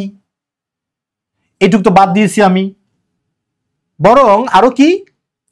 বর্ষা নিয়ে প্রেম, বিরহ, অপেক্ষা, আধ্যাত্মিকতা, করালগ্রাসী রূপ, এগুলো এসেছে শব্দটা এখানে ভার্ব, আর এগুলো হচ্ছে বাক্যের সাবজেক্ট। আপনি আগে সাবজেক্টটা নিয়ে আসেন। প্রেম, লাভ, বিরহ, সেপারেশন, অপেক্ষা, অ্যান্টিসিপেশন, আধ্যাত্মিকতা, স্পিরিচুয়ালিটি, আর কি লাস্টটা বলছে? করাল গ্রাসী রূপ। অ্যান্ড ইটস মানে বর্ষার, ইহার ডিস্ট্রাকটিভনেস, ধ্বংসাত্মক রূপ বা ধ্বংসযজ্ঞ বা করাল গ্রাসী রূপ। এগুলো হচ্ছে আমার বাক্যের সাবজেক্ট। এগুলো কি? ভার্ব কোনটা? এসেছে। ভাই এদের কি পা আছে যে আসবে? এসেছে না লিখে লিখেন এই জিনিসগুলো পাওয়া গেছে, এইগুলো পাওয়া গেছে কোথায়? তাদের লেখায়। তাহলে have been found, পাওয়া গেছে। কোথায় পাওয়া গেছে? কোথায় পাওয়া গেছে? সেই লোককবিদের লেখায়। তাহলে ইন দ্য লেখা, in the works of the folk poets, লোককবিদের লেখায়। ব্যাস এটুকু হয়েছে না? আচ্ছা, কি নিয়ে লেখায় পাওয়া গেছে এগুলো? বর্ষা নিয়ে। তাহলে আমি লিখতে পারি উইথ রেইনি সিজন। এটা আসলে লেখা জরুরি না, মানে রিপিটেড কথা, বাদ দেন ওইটুকু অংশ। এখন আসলে একটা ফ্রেজ বাকি আছে, সেটা আমরা লিখবো। এই লেখাগুলো কিভাবে আসছে সেখানে? লেখাগুলো এসেছে জীবন মৃত্যুর দ্বন্দ্ব দোলায় নাওয়ের যাত্রী হয়ে তারা কবিরা এই লেখাগুলো লিখেছে। এটা একটা বাড়তি অংশ, এটার নাম যে অ্যাডভার্ব অফ ম্যানার। এটা আপনার না বুঝলেও সমস্যা নেই, আপনি সাবজেক্ট ভার্ব নিছেন না? নিয়েছেন। এখন বাকি অংশটা আপনি পেছন থেকে অনুবাদ করেন। হয়ে হওয়ার ইংলিশ কি? বিকাম বা বি, বি থেকে হলো কি? বিং বা বিকামিং। হয়ে কি? হয়ে যাত্রী। যাত্রীর ইংলিশ তো আপনি জানেন। যাত্রী ইংলিশ লেখার আগে আপনি নাউকে নিয়ে টেনশন করতেছেন কেন? আপনি লিখেন দা যাত্রী, প্যাসেঞ্জার। এখন কিসের যাত্রী? নাও। এখানে নাও মানে নৌকা না ভাই, নাও বলতে পৃথিবীকে এখানে বোঝাচ্ছে। দা আর্থস প্যাসেঞ্জার্স, নাওয়ের যাত্রী। এবার কিভাবে তারা নাওয়ের যাত্রী হয়েছে? এই পৃথিবীর যাত্রী আমরা কিভাবে? আমরা এই পৃথিবীর যাত্রী নানা রকম দ্বন্দ্ব দোলার মধ্য দিয়ে আমরা যাত্রী হয়ে আছি। মধ্য দিয়ে, থ্রু। দ্বন্দ্ব দোলা, এক কথায় লিখেন hesitation. Through the hesitation of life and death. হলো না? হয়ে গেল।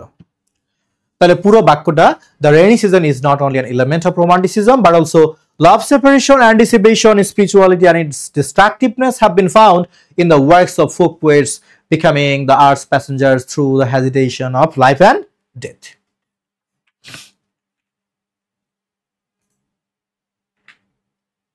ওকে, আপনারা জুমে কতজন আছেন জানি না, আমি একটু দেখে নেই। আপনারা জুমে যারা আছেন, আমি বিশ্বাস করি আপনারা প্রকৃত রিটেন পরীক্ষার্থী। লাইফে যারা আছেন বিশ্বাস করি আপনারা লিখিত পরীক্ষার্থী। আপনারা আরো ধৈর্য নিয়ে শুনবেন, দেখবেন। আচ্ছা, এরপরে আরেকটা বাক্যে যাই আমরা। লাস্ট বাক্য কি বলছে এখানে? বোধ করি। বোধ করি মানে কি? মনে করি, পারহ্যাপস। এখানে দেখেন দুইটা ঘটনা। নগরের মানুষ যখন বর্ষাকে জানালা দিয়ে হাত বাড়িয়ে ছুঁয়ে দেখতে চায়, বৃষ্টির স্পর্শ, আবার আস্বাদ নিতে চায়, এটা একটা ঘটনা। ওই সময় গায়ের মানুষ তখন বর্ষার জলে ভিজে শিখত। ঘটনা কয়টা ভাই? দুইটা। আপনি একটা একটা করে ঘটনা ইংলিশ লিখেন আগে। প্রথম ঘটনাটা হলো নগরের মানুষ, মানে হোয়েন, যখনের জন্য আমি আগে লিখলাম হোয়েন। নগরের মানুষ হচ্ছে সিটি ডুয়েলার্স, বা আপনি আরবান পিপল লিখতে পারেন। এটা হলো আমার সাবজেক্ট, বোঝেন একটু। এবার আমার কি লাগবে ভাই? ভার্ব লাগবে। ভার্ব কোনটা? বুঝতেছেন না তাই তো? দেখেন, স্বাদ নিতে চায়, আস্বাদ নিতে চায়, ছুঁয়ে দেখতে চায়। মূল ভার্ব হচ্ছে চায়। চায়, চাওয়ার ইংলিশ কি? ওয়ান্ট অথবা উইশ। কিন্তু যে চাওয়ার মধ্যে একটা ইচ্ছা থাকে, যে চাওয়ার মধ্যে একটা ইচ্ছা থাকে, যে চাওয়ার মধ্যে একটা আকাঙ্ক্ষা থাকে, সেই চাওয়াটা কিন্তু ভাই ওয়ান্ট না। সেই চাওয়াকে আপনার বলতে হবে কি? উইশ। তাহলে আমার এখানে ওয়ান্ট লিখলে চলবে না, আমাকে এখানে লিখতে হবে কি? উইশ। তাহলে উইশ, চায়। এবার আসেন, কি চায়? পেতে চায়, ছোঁয়া পেতে চায়, স্বাদ পেতে চায়, আস্বাদ পেতে চায়, স্পর্শ পেতে চায়, মানে পেতে চায়। Wish to have. এবার আপনি একটা একটা করে লেখেন। কি চায়? প্রথমে বলছে ছুঁয়ে দেখতে চায়, মানে ছোঁয়া চায়, স্পর্শ। এই যে স্পর্শ মানে দ্য টাচ। আর কি চায়? আস্বাদ মানে স্বাদ, এন্ড টেস্ট। কত জটিল কথা, ইজিলি লিখলাম। তাহলে wish to have the touch and test. এখন এক কথায় বলেন কিসের ছোঁয়া? এখানে জটিল করে বলছে বৃষ্টির স্পর্শ আর বর্ষার স্বাদ। আরে বাবা একই তো কথা ভাই, যা বৃষ্টি তাই তো বর্ষা। তাহলে আমি একবার বৃষ্টির জন্য রেইন আর একবার বর্ষার জন্য রেইনি সিজন কেন লিখবো? আপনি এক কথায় লিখেন wish to have the touch and test of the rainy season.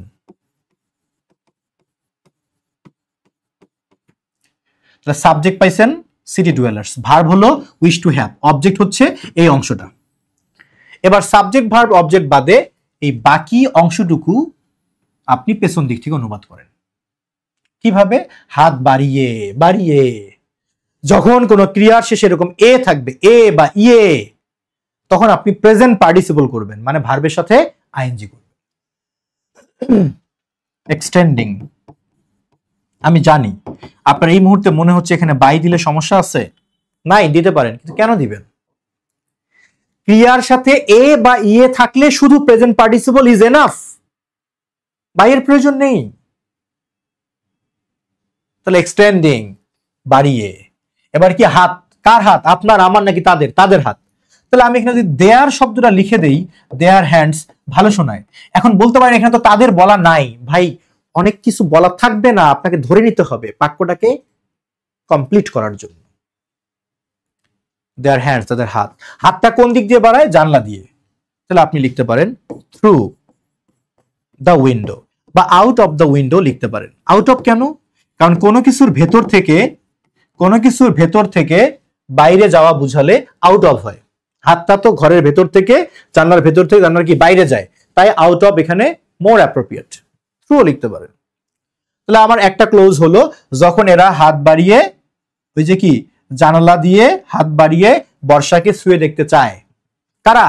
শহরের মানুষ। কত রং ঢং, বৃষ্টি আসলে বারান্দার মধ্যে একটা চায়ের কাপ নিয়ে একটা সেলফি দিচ্ছেন। তো এখানে তাই বলছে কবি যে যখন এরা চায় তখন কি হয়? তখন গায়ের মানুষ বর্ষার জলে ভিজে সিক্ত হয়। তখনের ইংলিশ কি? দেন। দেন। এই যে আমি সাদা মনে দেন লিখলাম না, এটা অন্যায়, এটা হবে না। আপনি একবার হোয়েন ব্যবহার করলে বাংলায় তখন থাকলেও কোনোভাবেই সেখানে আর দেন ব্যবহার করবেন না, প্লিজ, কখনোই করবেন না। বাংলায় আমরা বলি না যদি তুমি আমাকে ভালোবাসো তাহলে আমিও তোমারে ভালোবাসবো। যদি ইংলিশ ইফ, তাহলে ইংলিশ আর দেন দেওয়া যাবে না, শুধু ইফ। তাহলে জন্য একটা কমা চিহ্ন। সো হোয়েন দিলে দেন না, ইফ দিলে দেন না, দো দিলে আর বাদ দেওয়া যাবে না। এগুলো আমরা শিখবো ক্লাসে। আচ্ছা, তাহলে এখন সাবজেক্টকে গায়ের মানুষ, ম্যাসাকার হয়ে গেল। When the city dwellers wish to have the touch and taste of the rainy season by extending their hands through or out of the window. পরের ক্লোজের সাবজেক্টকে গায়ের মানুষ। তাহলে রুরাল পিপল, ভিলেজ পিপল, আপনার যা মন চাই লিখেন, গায়ের মানুষ হলেই হলো। এরা তখন কি হয়? জলে ভিজে সিক্ত হয়, একদম জর্জরিত হয়ে যায়। তাহলে বিকাম হয়, কি হয়? এখানে ওয়েট লেখা ঠিক হবে না, তার থেকেও বেশি ভেজে, সেটা হলো ড্রেন্সড, ভিজে সিক্ত হয়। এখন প্রশ্ন হবে না কিসে সিক্ত হয়? অশ্রু দিয়ে সিক্ত হয়, নাকি ভালোবাসায় সিক্ত হয়, নাকি বর্ষার জলে সিক্ত হয়? বর্ষার জলে। ভাই এখানে আপনি যদি জলের ইংলিশ লিখেন ওয়াটার, আবার বর্ষার ইংলিশ লিখেন রেনি সিজন, তাহলে কি হয়? Water of the rainy season. দরকার আছে? তার থেকে আপনি নর্মালি লিখেন ড্রেন্সড উইথ রেইন। রেইন মানে বৃষ্টি, বৃষ্টি মানেই তো বর্ষার জল, ঠিক কিনা?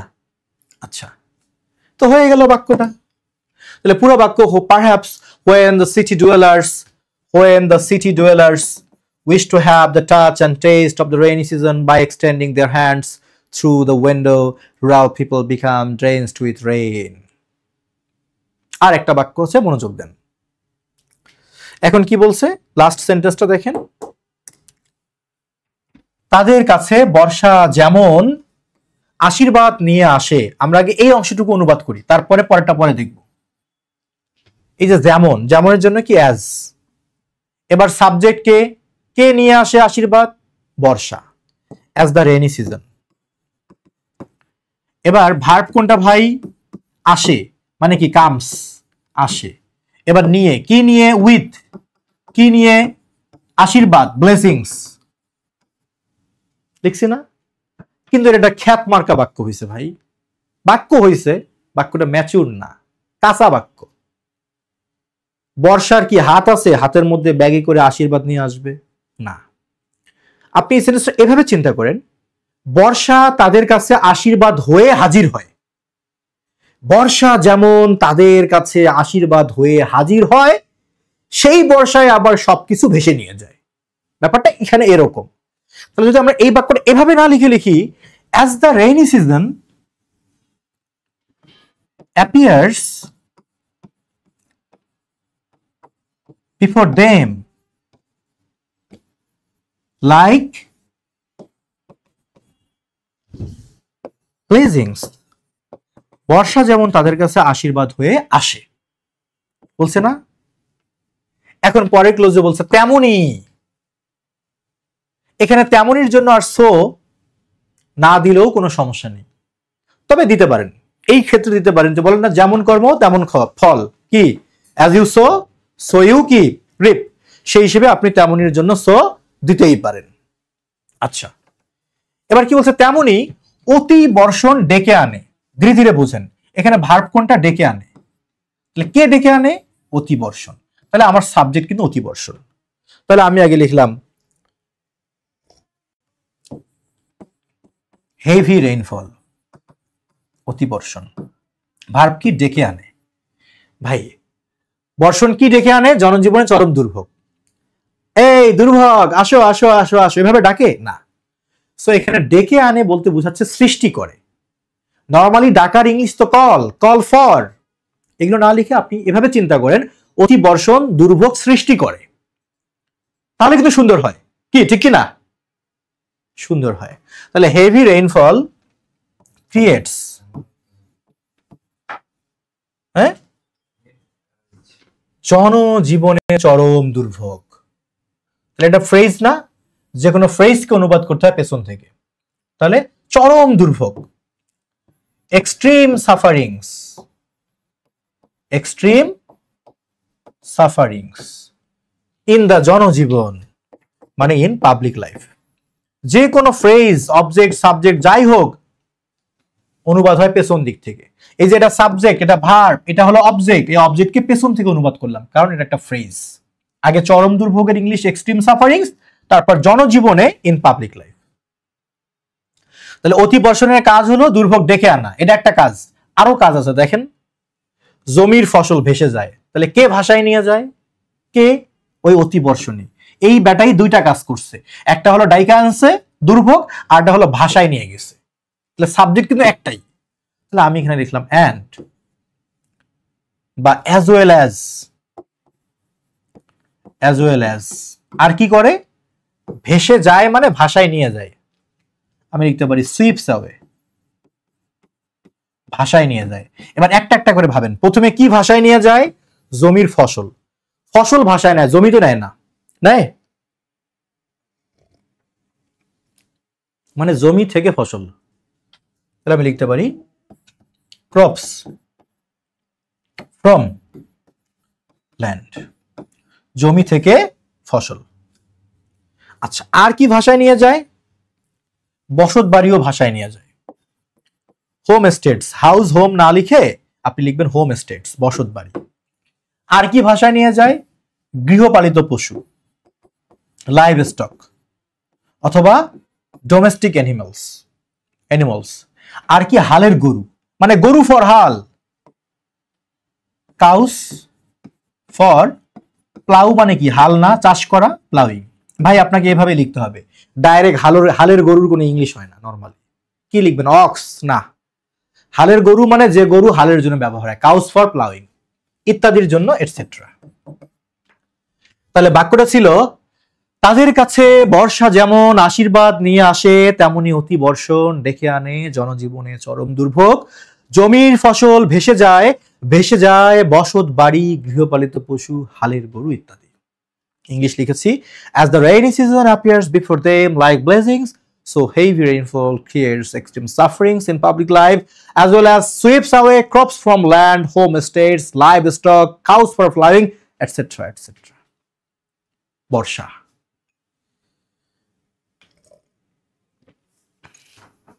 বুঝলেন ভাই? বুঝতেছেন? যারা জুমে আছেন একটু সাড়া দিবেন, মানে আপনারা যতটুকু বুঝাইছি বুঝতেছেন? সবার কাছে একটু রেসপন্স চাই, টাকা পয়সা চাচ্ছি না, রেসপন্স চাচ্ছি। বুঝতেছেন? Yes or no?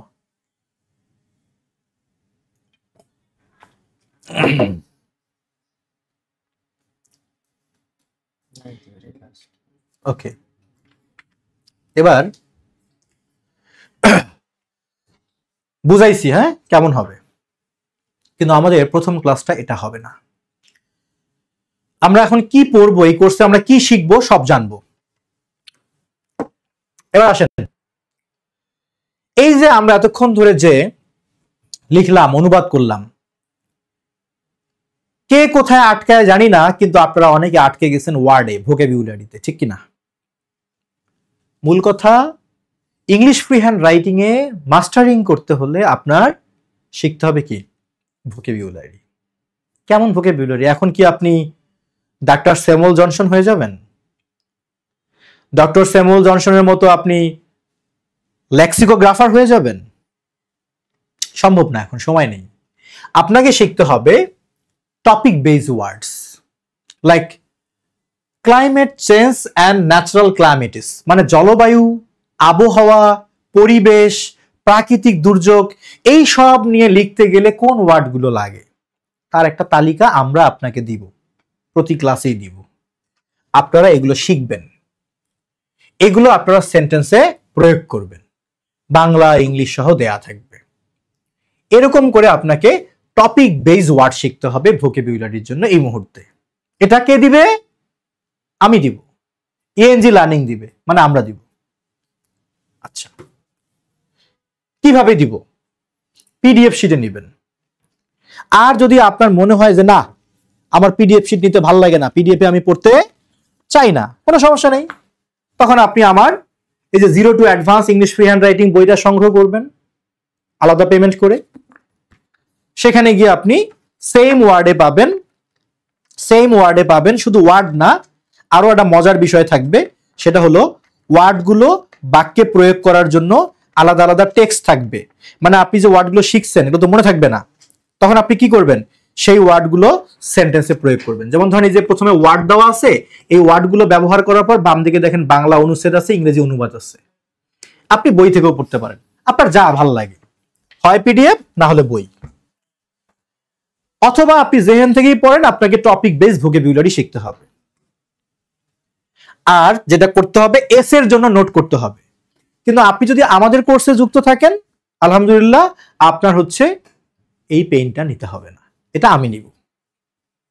আমি আপনাকে ডেটা, ইনফরমেশন, কোটেশন সবকিছু দিয়ে এসে বানাই দেব। মানে অনেকটা এরকম হবে। যেমন নমুনা বলি, social business, a path to sustainable growth. শুরু করছে এটা কোটেশন দিয়ে। A charity dollar has only one life, a social business dollar can be invested over and over again. তুমি যদি কাউরে 1 টাকা দান করো, ওর আয়ুষ্কাল একবার, বাট সেটা যদি সামাজিক ব্যবসায় তুমি বিনিয়োগ করো, ওটাকে বিনিয়োগ করা যাবে বারবার বারবার বারবার। বলেছেন কে? Professor doctor Mohammad Yunus. আচ্ছা, তারপরে আমরা একটা সুন্দর ইন্ট্রো দিব। ইন্ট্রোটা এমন হবে, ইন্ট্রো পড়ে যেন পুরো এসের একটা সামারি পাওয়া যায়, তাহলে ইন্ট্রো সুন্দর। দেখেন একটু, social business by a Nobel peace prize laureate Bangladeshi professor Mohammad Yunus. Bangladeshi professor Mohammad Yunus, যিনি একজন নোবেল বিজয়ী, তার কর্তৃক সামাজিক ব্যবসা হইল একটা new concept in the world of capitalism.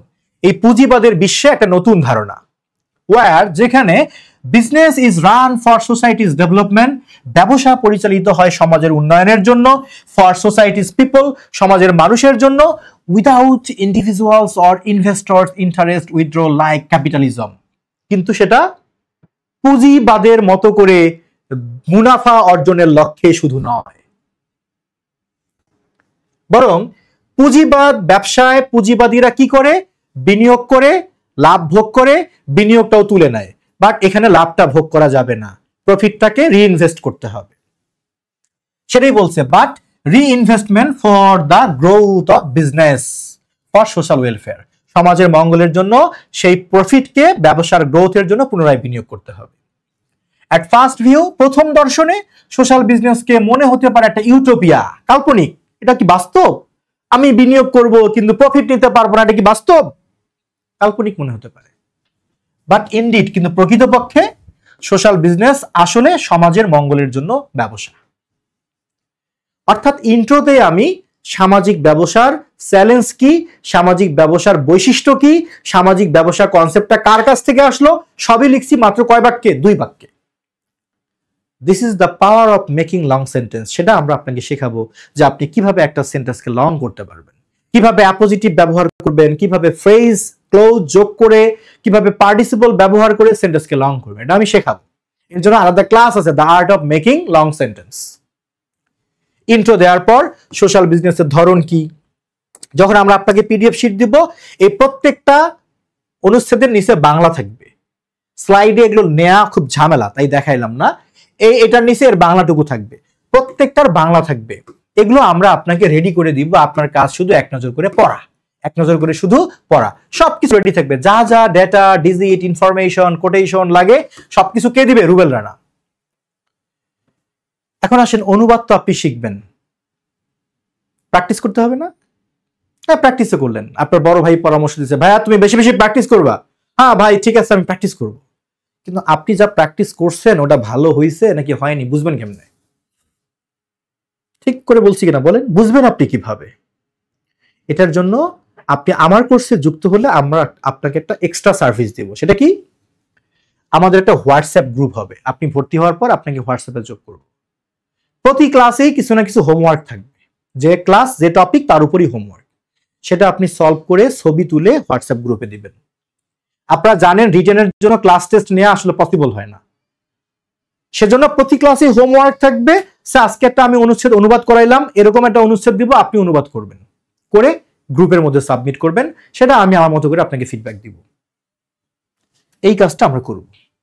আচ্ছা, এবার আসেন বাণিজ্যিক উদ্দেশ্যে কথা বলি একটু। হ্যাঁ, ব্যবসা করতে হবে তো, অনেকক্ষণ থেকে আলোচনা করতেছি। আমার বাণিজ্য হচ্ছে অল্প কয়েক টাকার, কিন্তু আপনার পুরো ক্যারিয়ার জীবন। সুতরাং সামান্য অর্থের চিন্তা না করে নিজের ক্যারিয়ার কিভাবে আপনি ডেভেলপ করবেন, আমার মনে হয় সেখানে বেশি জোর দেওয়া উচিত। কোর্স আপনি যেখানেই করেন, না করলেও চলবে, বই পড়লেও হবে, যদি আপনার বইয়ে ওরকম সুন্দর এসে থাকে। আপনি খোঁজেন কোন বইয়ে লেখকরা এত চিন্তা ভাবনা করে এসে রেডি করছে, এটা আপনি ভালো বলতে পারবেন। তো যেটা বলছিলাম, আমাদের এই কোর্সে লেকচার থাকবে 35টা, কম তাই তো? আমরা আরো বেশি ক্লাস দিব। যদি এক্সাম ডেট পিছায় দেয়, আমরা আপনাদেরকে ক্লাস দিব। মানে এক্সামের 2 দিন আগ পর্যন্ত আমরা আপনাদেরকে শেখাবো, পড়াবো। প্রয়োজনে আমরা কি করব? রিপিট করব, ক্লাসের পুনরাবৃত্তি ঘটাবো। কিন্তু আমরা তো বোকা না, আমরা একটু চালাক, আমরা একটু বুদ্ধিমান। আমরা করব কি, আপনাকে 30টা ক্লাসে আগে সিলেবাস শেষ করে দিব, যেন আপনি 30টা ক্লাসের পর 200 নম্বরের জন্য নিজেকে প্রস্তুত বলে ঘোষণা করতে পারেন। এরপর আমরা রিপিট ক্লাসে যাব। দেখা গেল আমার সিলেবাসই শেষ হয়নি, বাট আমি রিপিট ক্লাস করতেছি, এটা বোকামি। আমরা আগে সিলেবাস শেষ করব, কোর্স শেষ করব, এরপর রিপিটে যাব। সো সেদিক থেকে 35টা ক্লাস পাবেন আপনারা। আমরা প্রথম ক্লাসটা নিব আমাদের সিলেবাস বেসড ডিসকাশন, মানে সিলেবাস কেন্দ্রিক আলোচনা। সিলেবাস কেন্দ্রিক আলোচনার উপর একটা ক্লাস? ক্লাস নিতে জানলে এখানে অনেক কিছু বোঝানোর আছে। এই একটা ক্লাসের মধ্য দিয়েই আমি আপনাকে সাহস যোগাতে পারবো ইনশাল্লাহ, যে আপনি প্রথম ক্লাসটা করেই অন্তত 200-র মধ্যে 50-60 নম্বর অর্জন করার মতো অবস্থায় থাকবেন। এখানে অনেক কিছু বোঝার আছে, সেই কৌশলগুলো নিয়ে আমরা একটা ক্লাস নিব। খুব জরুরি এই ক্লাসটা। তবে শুধু এগুলো বলে লাভ নেই যে এখানে থাকে এত নাম্বার, এগুলো আলোচনা দিয়ে লাভ হবে না। স্ট্র্যাটেজিটা বুঝবো আমরা। সরি, ট্রান্সলেশন বাংলা থেকে ইংলিশ অনুবাদের উপর আমরা ক্লাস দিব 60টা, এটাই সবচেয়ে জরুরি। অনুবাদে 25 নম্বর থাকে, ডাজেন্ট ম্যাটার। এটার জন্য আমি ক্লাস দিচ্ছি না। আমি ক্লাস দিচ্ছি আপনাকে অনুবাদে দক্ষ করলে আপনার এসে মুখস্থ করতে হবে না, এই জন্য দিব। আচ্ছা, এবার ইংলিশ থেকে বাংলা অনুবাদে আমি 5টা ক্লাস দিব। ইংলিশ থেকে বাংলা অনুবাদের 5টা ক্লাসে শুধু ইংলিশ থেকে বাংলা অনুবাদের 25 নম্বর অর্জন করা আমাদের উদ্দেশ্য না। আমাদের উদ্দেশ্য আমাদের যেন রিডিং স্কিলটা ভালো হয়, আমরা যেন যে কোনো একটা টেক্সট পড়ে বুঝতে পারি, সামারি লিখতে পারি। এখানে 5টা ক্লাস। এবার আসেন রিডিং কম্প্রিহেনশন, থিমেটিক কোশ্চেন্স এর উত্তর আর সামারি লিখার কলা কৌশল, এর উপর ক্লাস দিব 5টা। যথেষ্ট, মোর দ্যান এনাফ। কারণ হচ্ছে এখানে হোমওয়ার্ক থাকবে। আজকের ক্লাসে আমি একটা প্যাসেজ সলভ করাইলাম, থিমেটিক কোশ্চেন সলভ করে দিলাম, সামারি লিখে বুঝাইলাম। এরকম একটা প্যাসেজ আপনাকে দিয়ে বলবো এবার নিজেরা সলভ করে হোমওয়ার্ক করে ছবি তুলে হোয়াটসঅ্যাপ গ্রুপে দেন। তাহলে আমি যদি প্যাসেজ পড়াই 5টা, আপনি যদি লিখেন 5টা, কয়টা হবে? 10টা। এর বেশি অনুশীলন করতে হয় না। এই 10টার স্কিল যা আসবে এটা দিয়ে আপনি পরীক্ষা ইনশাল্লাহ যাই এসো পারবেন, নিশ্চয়তা আমি দিতে পারবো যদি আপনি হোমওয়ার্ক করতে পারেন। এবার আসেন লেটার টু এডিটর বা ফিচার রাইটিং এর উপর 2টা ক্লাস যথেষ্ট। একটা ক্লাসে আমি আপনাকে ফরম্যাটটা বুঝাবো যে কিভাবে সম্পাদকের কাছে চিঠি লিখতে হয়, আরেকটা ক্লাসে আমি ফিচার লেখাটা বুঝাবো, মানে সম্পাদকের কাছে আপনি যা পৌঁছাবেন সেই লেখাটা কেমনে আর্টিস্টিক করবেন এটা বুঝাবো। 2 ক্লাস যথেষ্ট। এবার আসেন গ্রামার অংশে 30 মার্কস থাকে না ভাই, এই যে joining sentence, word formation, sentence correction, এই সব কিছুর উপর আমি ক্লাস দিব 5টা। 5টা ক্লাসে ইনশাল্লাহ যা শিখবেন, গ্রামার অংশে 30-এর মধ্যে 24-25 পাওয়া আপনার জন্য কঠিন হবে না যদি আপনি আমার হোমওয়ার্ক করেন। অবশ্যই হোমওয়ার্ক থাকবে। আজ আমি বিরাম চিহ্নের ব্যবহারের উপর 2 ঘন্টা ক্লাস দিলাম, খেলা এখানে শেষ না। এরপর আমি আপনাকে 5টা টেক্সট দিব, সেখানে বিরাম চিহ্ন থাকবে না, ক্যাপিটাল লেটার থাকবে না, বাট আপনাকে সেটাকে রিরাইট, নতুন করে লিখে হোয়াটসঅ্যাপ গ্রুপে দিতে হবে। এইসব পেইনের জ্বালায় তো অনেকে আমার কোর্সে ভর্তি হয় না, আর আমি তাদেরকে চাইও না। আমি চাই কিছু প্রিমিয়াম লেভেলের স্টুডেন্টস যারা মেধাবী না হোক বাট পরিশ্রম করতে রাজি, এদেরকে আমার দরকার, এরা ক্যাডার হয়। এবার আসেন এসে রাইটিং এর উপর আমি ক্লাস দিব 6টা ক্লাস। ভাগ করে নিছি আমি 6টা ক্লাস কি পড়াবো। সত্যি বলতে একটা ক্লাসে বসে বসে একটা এসে পড়া, এটা আসলে এসের ক্লাস আমি মনে করি না। আমি 6টা ক্লাসের প্রথম একটা ক্লাসে আপনাকে আমি এসে লিখার ওয়েটা শেখাবো, like how to make an introduction, intro কিভাবে তৈরি করতে হয়, how to make a topic sentence, how to input data, আপনি ডেটা কিভাবে বসাবেন, চার্ট কিভাবে আঁকবেন, সোর্স কিভাবে ব্যবহার করবেন, কনক্লুশনটা আপনি কিভাবে দিবেন, প্যারাগ্রাফস গুলো কেমন হবে, এগুলো আমি একটা ক্লাসে বুঝাবো, যথেষ্ট। বাকি 5টা ক্লাসে আমি আপনাকে এক একটা করে ক্লাসে এক একটা করে অধ্যায় সম্পর্কে আলোচনা শোনাবো। যেমন ধরেন আজ আমরা কথা বলবো বাংলাদেশের ইকোনমি নিয়ে, দ্য ইকোনমি অফ বাংলাদেশ। এইটা ক্লাস নেওয়ার আগের দিনই আপনাদের কাছে বাংলাদেশের অর্থনীতি কেন্দ্রিক গুরুত্বপূর্ণ 5টা এসের পিডিএফ আগে চলে যাবে। তারপরের দিন আমি ক্লাসটা নিব যেন আপনারা পিডিএফটা দেখে ক্লাসে জয়েন করতে পারেন। সেখানে আমরা গল্প শুনবো বাংলাদেশের অর্থনীতির সাথে সম্পর্কিত যে টপিকগুলো এসে হিসেবে আসার মতো, সেগুলো নিয়ে আমরা গল্প শুনবো।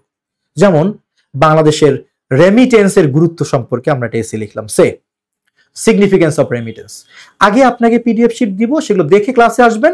আমি শুধু আপনাকে ক্লাসে গল্প আকারে একটু ভিজুয়ালাইজেশন করার চেষ্টা করাবো যে রেমিটেন্সটা আসলে কিভাবে আসে, রেমিটেন্সটা কম হচ্ছে কেন, বাড়ানোর উপায়টা কি, রেমিটেন্স আমার বৈদেশিক মুদ্রা রিজার্ভের ক্ষেত্রে কেন গুরুত্বপূর্ণ, কিংবা রিজার্ভ কেন গুরুত্বপূর্ণ, রিজার্ভের সাথে দ্রব্যমূল্যের ঊর্ধ্বগতি নিম্নগতি সম্পর্ক আছে কিনা, ইকোনমির সম্পর্ক আছে কিনা, এই ক্রিটিক্যাল অ্যানালাইসিস গুলো আমরা ক্লাসে করব।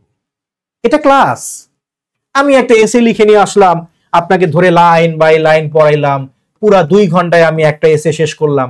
ভাই, মানুষের জীবনের সময় অনেক গুরুত্বপূর্ণ। আমার কাছে মনে হয় এগুলো শুধু সময় নষ্ট ছাড়া কিছু না। আমি প্রত্যেকটা ইংলিশ সেন্টেন্সের বাংলা মিনিং সহ আপনাকে শিট দিব, আপনি বুঝবেন না কেন। আর লেখাগুলো তো আমার নিজের লেখা, আপনি পড়ে শান্তি পাবেন। আমার কাজ হলো 2 ঘন্টার ক্লাসে 5টা এসের উপর আপনাকে একটা ওভারভিউ দেয়া, যেন আপনি গল্প শুনে বানায় লিখতে পারেন। কারণ তার আগে তো আমি আপনাকে অনুবাদের ক্লাস দিয়ে দক্ষ করব। বুঝলেন?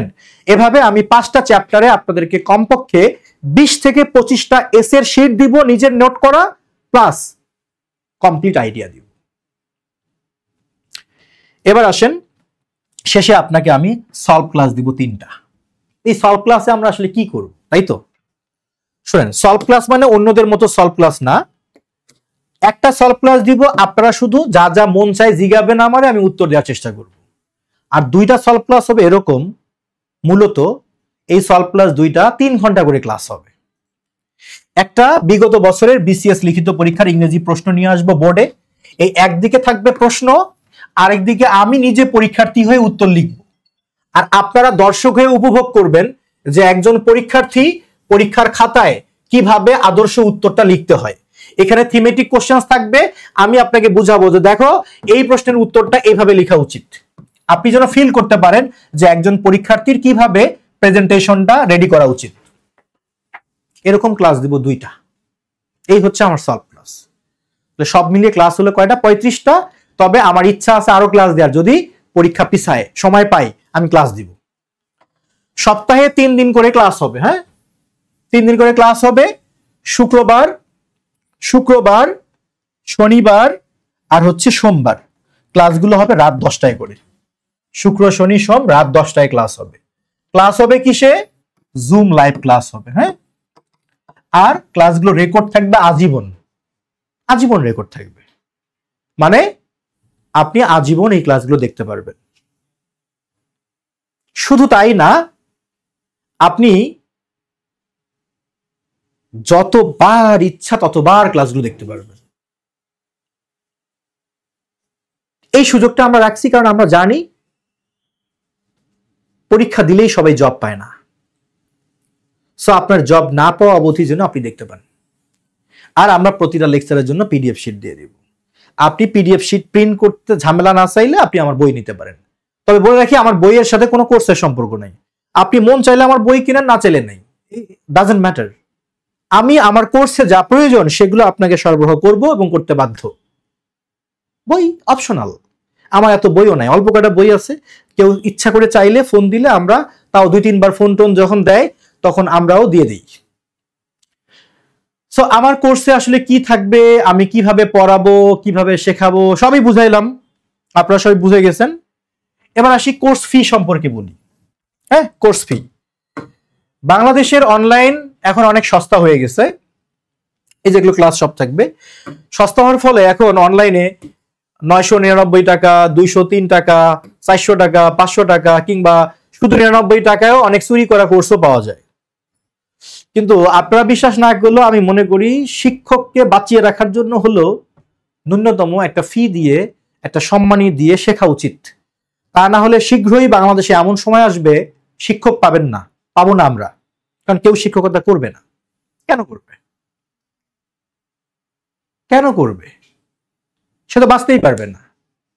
সুতরাং চলেন আমরা এই ট্রেনটা ভেঙে দেই। একজন শিক্ষক যতটুকু সম্মান, যতটুকু সম্মানী পাওয়ার যোগ্য সেটা আমরা দিব। যদি আমার আর্থিক সক্ষমতা থাকে আমি রিকোয়েস্ট করব তাকে, কিন্তু আমরা কখনো এক্সাম্পল দিব না অমুকে 99 টাকায় কোর্স করে আপনি পারেন না কেন। ভাই, কিভাবে সম্ভব? একটা ক্লাস, এতগুলো কোর্স অনেকে 99 টাকা অফার করে। সম্ভব হতে পারে, রেকর্ড কোর্স তুমি মন চাইলে দেখো, না চাইলে নেই। শিক্ষাকে এত সস্তা করা যাবে না। আপনারাও অনেকে শিক্ষা ক্যাডারে জয়েন করবেন, তখন ফিল করতে পারবেন যে আসলে বাংলাদেশ কি হারাচ্ছে। যাই হোক, সে কথায় যাব না। আপনাদের জন্য একটা উপহার আছে, ক্লাসের শুরুতে বলছিলাম। উপহারটা হচ্ছে যারা আমার এই 47তম বিসিএস রিটেন ইংলিশ কোর্সে ভর্তি হবে তাদেরকে আমি আমার 2040 টাকা মূল্যের আমি একটা প্রিলি ইংলিশ কোর্স 100% উপহার দিব, ফ্রি দিব, বাট রেকর্ডেড কোর্স। সেখানে লাইভ ক্লাস নেওয়ার মতো সময় আমার হবে না। কোর্সটা রেকর্ডেড, সব টপিক সাজানো গোছানো আছে। Parts of speech, noun, determiner, pronoun, adjective, verb, preposition, হ্যাঁ, জেরান, পার্টিসিপল সবই আছে। Phrase, close, sentence, narration, transformation, correction, pin point error, vocabulary এবং ইংরেজি সাহিত্য সব থাকবে। একটা কমপ্লিট কোর্স যেটা আমরা নর্মালি অফার করি 2040 টাকায়। এটা আমি ফ্রি বলবো না, এটা আপনাকে উপহার দিব। সেক্ষেত্রে আমার একটা চাওয়া আছে, কি চাওয়া? যারা আমার 47 রিটেন কোর্সটা আগামীকালের মধ্যে কিনবে তাদের জন্য। বলতে পারেন কেন এই শর্ত কেন ভাই? যদি সবাইরে আমি এই কোর্সটা ফ্রি দেই তাহলে আমি এই কোর্স সেল করবো কার কাছে? বাঁচতে পারবো না তো। এই জন্য আমি একটা শর্ত দিলাম, শুধু আগামীকাল যারা আমার 47 BC রিটেন ইংলিশ কোর্সে ভর্তি হবে তাদের জন্য এটা। এখন আসেন রিটেন কোর্সের ফি কত? রিটেন কোর্সের ফি হচ্ছে 2550 টাকা। আমার বিশ্বাস আমার 46 রিটেনের জন্য আমাদের 4টা ব্যাচ ছিল, সরি 5টা ব্যাচ ছিল, লাস্ট একটা ক্যাপসুল ব্যাচ ছিল, 5টা ব্যাচ ছিল।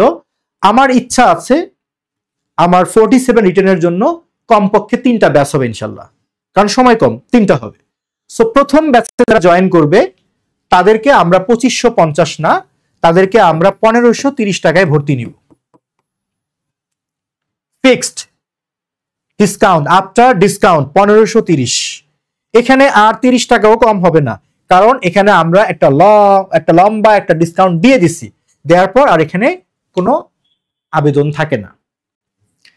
এই ডিসকাউন্টটা পাবেন, প্লাস আপনি এই প্রিলি কোর্সটা উপহার পাবেন। ফ্রি বলবো না, উপহার, কারণ এটা আসলে ফ্রি দেওয়ার মতো কোর্স না। উপহারটা 100% ফ্রি থাকবে, শর্ত যারা আগামীকাল ভর্তি হবে। আর এই টাকায় 1530 টাকায় আপনি আগামী 3 দিন ভর্তি হতে পারবেন, কোনো সমস্যা নেই, বাট এই উপহারটা পাবেন না। উপহার পাবেন শুধু আগামীকাল যারা ভর্তি হবেন, এর মধ্যে তারা উপহারটা পাবেন। তারপরে যারা ভর্তি হবেন ডিসকাউন্ট পাবেন, উপহারটা থাকবে না। এই হচ্ছে আমার কোর্সের ডিটেলস, সবই বললাম। আর সব ক্লাস আমি রুবেল রানা নিব ইনশাল্লাহ, একাই, অন্য কোনো টিচার আমার নেই, আমি একাই ক্লাস নেই। আর ক্লাসগুলো জুমে হবে, আপনি মন খুলে প্রশ্ন করতে পারবেন, মতামত দিতে পারবেন। আমি একটা বাক্য লিখলাম ইংরেজিতে, আপনি বলতে পারবেন যে এই বাক্যটা এভাবে লিখলে হয় না, এবং আমি সেগুলো অ্যাপ্রিসিয়েট করতে জানি, কারণ আমি বিশ্বাস করি আমার মাথায় যা আছে তার থেকে 3 গুণ বেশি, 14 গুণ বেশি উপাদান অনেকের মাথায় থাকতেই পারে। সুতরাং মন খুলে মতামত দেয়া যাবে আমার ক্লাসে। আচ্ছা, সো এই হচ্ছে আমার কোর্সের ডিটেলস। আজকে একটু ইন্টারনেট বাফারিং করছে অনেক, আমি জানি না ভাই, ইন্টারনেট মন্ত্রী জেলে থাকার পরেও ইন্টারনেট ইস্যু কেন হয় এটা আমি জানি না। সে তো জেলে, তাহলে ইন্টারনেট ইস্যু কেন হবে ভাই? এই প্রশ্ন আমি কাকে জিজ্ঞেস করব? অনলাইন ক্লাস শুরু করলে ইন্টারনেট থাকে না, অথচ মানে বড় প্যাক নিয়ে রাখছি আমরা, ফোন দেই বলে যে ভাই ইন্টারনেট জাতীয়ভাবেই ঝামেলা করতেছে, আমরা কি করব? বুঝি না। আমি তো তাদেরকে বলি যে ভাই ইন্টারনেট তো জেলে, সরি ইন্টারনেট মন্ত্রী তো হচ্ছে জেলে, আপনার ইন্টারনেট আটকে রাখছে এখন কেডা? বলে না। যাই হোক, এখন মূল কথা হচ্ছে যারা যারা এই কোর্সে যুক্ত হতে চান, ভাই আমার অনেক লোকজন নাই, আমার অল্প কয়েকজন লোক আমার এখানে কাজ করে, আমি খুব ছোট পরিসরে একটা প্রতিষ্ঠান চালাই, সুতরাং আমার এত ফর্মালিটিস নাই। আমি যারা ভর্তি হতে চান তাদেরকে আমি একটু বলবো, আপনারা জটিল করে প্রসেস না করে খুব সহজে আপনারা ভর্তি হবেন। এজন্য আমি আপনাদেরকে 2টা নাম্বার শেয়ার করতেছি। হ্যাঁ, 2টা নাম্বার, এই 2টা নাম্বারের মধ্যে যে কোনো নাম্বারে আপনি ফোন দিয়ে হচ্ছে যে ভর্তি হয়ে যাবেন। 2টা নাম্বারের একটা হলো, কই গেল, হ্যাঁ, 01605299524, এটা হলো আমার কোর্স কোঅর্ডিনেটরের নাম্বার। হ্যাঁ, এটা হচ্ছে কোর্স কোঅর্ডিনেটর মিস্টার রাকিব। হ্যাঁ, তার নাম্বার হচ্ছে এইটা। আর আরেকজনের ফোন নাম্বার দিব, সেটা হচ্ছে, আরে এই ঘোড়ার ডিমের নাম্বারটা কই, হ্যাঁ পাইছি, 01629434453। এটা হলো আমাদের তন্নির ফোন নাম্বার, সে আমাদের আছে অ্যাডমিশন অফিসার। হ্যাঁ, 01629434453। মাশাআল্লাহ, 2টা দিয়ে হোয়াটসঅ্যাপ আছে, আপনারা কল না দিয়ে মেসেজেও কথা বলতে পারবেন। জাস্ট এই নাম্বারে নক দিবেন, দিয়ে পেমেন্ট করবেন, আপনাকে বিকাশ রকেট নগদ নাম্বার দিয়ে দিবে, এরপর আপনাকে গ্রুপের লিঙ্ক দিয়ে দিবে, আপনি জয়েন করবেন, হোয়াটসঅ্যাপ গ্রুপে জয়েন করবে, ঠিক আছে? ব্যাস ক্লাস করতে থাকবেন।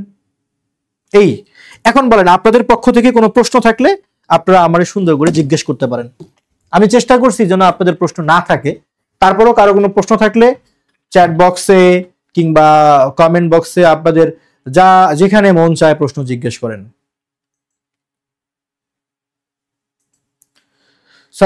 স্যার কি লিখছে, বিএসসি নাকি বিসিএস? হ্যাঁ বিসিএস এর জন্যই তো।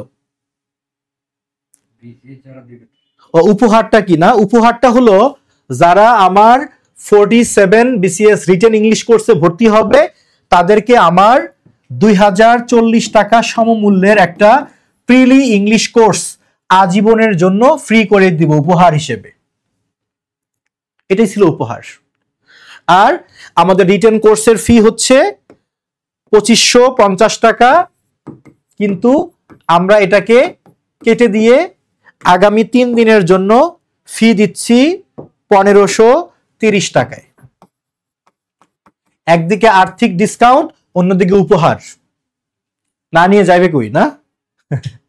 ব্যাপারটা এরকম না, কারণ আমি ফিল করছি যারা রিটেন পরীক্ষা দিবে ওদের অনেকেরই ইংলিশের বেসিক গ্রামার উইকনেস আছে, সেজন্য মূলত ওই কোর্সটা অফার করা। ঠিক আছে, ওই কোর্সটা এই জন্য অফার করা, উপহারটা যেন কাজে লাগে। সো এবার আর কারো প্রশ্ন থাকলে একটু দেখি একটু জুমে যারা আছে। আচ্ছা, ক্লাস কয়টা হবে কি বলে এতক্ষণ পরে এই কথা? ক্লাস 35টা হবে ক্লাস। হ্যাঁ, ডিটেলস আলোচনা করলাম ভাই, কইছিলেন 35টা ক্লাস হবে। আর যাদের টার্গেট বিসিএস এবং ব্যাংক দুটোই, তাদের জন্য গুড নিউজ হচ্ছে তারা আমাদের একটা নতুন ইংলিশ ফ্রি হ্যান্ড রাইটিং কোর্সে যুক্ত হতে পারেন, যেখানে আপনি বিসিএস এবং ব্যাংক উভয় ক্লাস পাবেন। মানে ব্যাংকের argument writing, focus writing, BCS এর এসে, ট্রান্সলেশন, সামারি সব থাকবে সেখানে। ক্লাসের সংখ্যাও বাড়বে, ফিটাও একটু বাড়বে। সময় রাত 10টায়। হ্যাঁ, রাত 10টায়। সপ্তাহে 3 দিন ক্লাস হবে, শুক্র, শনি, সোমবার। আচ্ছা, ওকে। তাহলে সবকিছু তো জানাই দিলাম ভাই, আমার হাতে আর কিছুই নাই, আপনারা এগুলো জানেন। আর আপনাদের উদ্দেশ্যে বলছি, যারা রিটেন পরীক্ষা দিবেন লেট না করে ভর্তি হয়ে যান। আমার এখানে না হন, জেনে হন, দ্রুত হয়ে যান, সময় পাবেন না বেশি দিন। আর যারা ভাবতেছেন কাট মার্কস যে কত হয়, টিকবো কি না, তাদেরকে বলি আপনি ধরেন টিকে গেলেন, পারবেন ওই কয়েকদিনে রিটেন প্রস্তুতি নিতে? পারবেন না। এবার ধরেন আপনি রিটেন প্রস্তুতি নিয়েছেন বাট আপনি টেকেন নাই প্রিলিতে, লস আছে? কোনো লস নাই, আপনার পরবর্তী রিটেনের জন্য আপনি অ্যাডভান্স প্রিপেয়ার্ড হয়ে গেলেন। এইসব হিসাব নিকাশ করে পড়াশোনা করা যাবে না। নিজের স্কিল ডেভেলপ করতে হবে। বাংলাদেশে জন্ম নেওয়ার সুবাদে আমাদের সৌভাগ্য হয়েছে যে আমরা অল্প পেমেন্টে এখন পড়াশোনা করতে পারি, থ্যাঙ্কস টু অনলাইন এডুকেশন। এটা আমাদের জন্য একটা আশীর্বাদ, এটা কাজে লাগান, ভালো হবে। সো আজ আর বেশি বকবক করবো না, যাদের দরকার তারা একটু এই নাম্বারগুলোতে নক করবেন। মনে রাখেন, আগামীকালের মধ্যে ভর্তি হলে এই উপহার পাবেন। আমি আবারও বলি, আগামীকালের মধ্যে ভর্তি হলে প্রিলি কোর্স আপনি ফ্রি পাবেন, রিটেনের সাথে ডিসকাউন্টও পাবেন। আর এরপরে ভর্তি হলে শুধু ডিসকাউন্ট পাবেন 2550 টাকার পরিবর্তে 1530 টাকায়, কিন্তু ওই উপহারটা পাবেন না। প্রয়োজনে কোর্স কোঅর্ডিনেটরের সাথে বা আমার অ্যাডমিশন অফিসারের সাথে কথা বলেন। আচ্ছা, যাই হোক, এতক্ষণ যারা আমার ক্লাসে ছিলেন আপনাদের একটা মন্তব্য শুনে বিদায় নেই। যতটুকু স্বল্প সময়ে আলোচনা করা সম্ভব আলোচনা করেছি। ওভারঅল আলোচনা আপনাদের কেমন লাগছে? ভালো হলে ভালো লিখেন, খারাপ হলে খারাপ লিখেন, আমি দুটোই শুনতে চাই যদি আপনার খারাপ থাকে। প্রিলি ফ্রি কোর্স কি নিয়মিত ক্লাস নাকি রেকর্ডেড? রেকর্ডেড ক্লাস, রেকর্ডেড ভাইয়া, একসাথে নিয়মিত করতে পারবেন না। আপনাদের একটু মন্তব্য শুনি। ভালো হলে ভালো লিখেন, খারাপ হলে খারাপ লিখেন, শুনে দেয় একটু। ভালো হলে সাথে একটু কারণ লিখেন, খারাপ হলেও একটু কারণ লিখেন। দেখি একটু মন্তব্যগুলো, ও তাদের চ্যাট বক্সে একটু মন্তব্যগুলো পড়ি, কষ্ট করে লিখবে। জাতি হতাশ, সজীব মিল্টন শেখ, এক্সেলেন্ট। আচ্ছা, ওকে, আলহামদুলিল্লাহ ভালো, অনেক ক্লাস অনেক ভালো ছিল। সত্যি বলতে আমার একটা ক্লাসে ভাই আমি আসলে কিছুই দিতে পারি নাই। আমি একটু বোঝানোর চেষ্টা করছি যে ভাবানুবাদটা কেমন হয়। আমরা আপনাকে নিয়মিত ক্লাসে ধরে ধরে বুঝাবো। আমরা ধরে নিব, মানে আমি ধরে নিব আপনার ইংলিশের রাইটিং কোনো স্কিলই নাই, সেই মানুষটারে আমার শেখাইতে হবে। এটা মাথায় নিয়ে আমি পড়াবো ইনশাআল্লাহ। বেসিক সবে আলোচনা থাকবে। আচ্ছা, যাই হোক, অনেকে ভালোবেসে 3-4 জন কমেন্ট করেছেন। স্ট্রাকচার বা গ্রামার ছাড়া ট্রান্সলেশন করার সুন্দর উপায়। থ্যাংক ইউ ভাই। আজকের ক্লাস কি রেকর্ড থাকবে? হ্যাঁ, রেকর্ড থাকবে। আপনি ভর্তি হওয়ার পর এই ক্লাসটা দেখতে পাবেন গ্রুপে। ও আরেকটা কথা বলে রাখি, আমি ক্লাস শুরু করব 3 দিন পর, এটা বলি নেই, ভুলে গেছি। আজকে থেকে 3 দিন পর ক্লাস শুরু করব। কিন্তু মজার বিষয় হলো, আপনি যদি আজকে ভর্তি হন, গ্রুপে ঢুকেই অবাক হয়ে যাবেন। সেখানে আপনার বেসিক ইমপ্রুভমেন্টের জন্য আমরা 5টা অতিরিক্ত ক্লাস দিয়ে রাখবো, রেকর্ড ক্লাস। সেগুলোতে কি থাকবে জানেন? সেই ক্লাসগুলোতে ধরেন আমরা শেখাবো যেমন 0 লেভেল লেকচার, সাবজেক্ট কি, অবজেক্ট কি, কমপ্লিমেন্ট কি, অ্যাডভার্বিয়াল কারে বলে, adverb of manner, place, time, reason কি, এগুলো কেমনে বসাতে হয়, পার্টিসিপল কেমনে ব্যবহার করতে হয়, নাউন ক্লোজ দিয়ে কেমনে বাক্য লিখতে হয়, অ্যাডজেক্টিভ ক্লোজ দিয়ে কেমনে লিখতে হয়, অ্যাডভার্বিয়াল ফ্রেজকে বাক্যে কেমনে ইনপুট করব, মানে বেসিক বিষয়গুলো যেগুলো লজ্জায় কাউরে জিগাইতে পারেন না, এগুলোর উপর 5টা ক্লাস আমি রেকর্ড করে রাখছি। মানে আপনি ভর্তি হলে গ্রুপে গিয়ে অবাক হয়ে যাবেন। এই 5টা ক্লাস আপনি 3 দিনে দেখে নিতে পারবেন। 3 দিন পর সব ক্লাস লাইভ হবে। জাস্ট এখন আপনি গ্রুপে গিয়ে এই 5টা ক্লাস দেখতে পারবেন, যেগুলো আমাদের এই 35টা ক্লাসের মধ্যে আমরা হিসাব করব না, ওগুলো অতিরিক্ত। 35টা তো আলাদা ক্লাস থাকবেই। সুতরাং যারা চান বেসিকটা ঠিক করতে হবে, তারা লেট না করে আজকে ভর্তি হন, আগামী 2 দিনের ক্লাস করে দেখবেন, 3 দিন পর থেকে ক্লাস শুরু করবেন। তা না হলে মিলাইতে পারবেন না, মানে কষ্ট হয়ে যাবে। আর আমি অনেক গুছায় কথা বলতে পারি না ভাই, আপনাদেরকে ভর্তি করার মতো, ইমপ্রেস করার মতো এইসব জানি না। আমি শুধু জানি আমি যা আমার চোখে মুখে নাকে এক্সপ্রেশনে তাই আপনি পাবেন। ভেতরে বাইরে সব এক, আলগা করে কোনো কথা বলি নাই এবং ইনশাল্লাহ কখনো বলবো না। আর আপনারা সুন্দর সুন্দর মন্তব্য করেছেন, আমি ঋণী, কারণ আপনারা আমার প্রশংসা করেছেন। কৃতজ্ঞতা স্বীকার করতেছি আপনাদের প্রতি। বেঁচে থাকলে আবারও কথা হবে। ভালো থাকেন। সমস্ত ইনফরমেশনই দিয়ে দিলাম, তবু কোনো প্রশ্ন থাকলে বলেন। আর আরেকটা চাওয়া থাকবে, ভর্তি হন না হন, ইএনজি লার্নিং এর ফেসবুক পেজটা ফলো দিয়ে রাখেন, কিছু না কিছু শিখবেন ইনশাল্লাহ। সবাই ভালো থাকেন। আসসালামু আলাইকুম।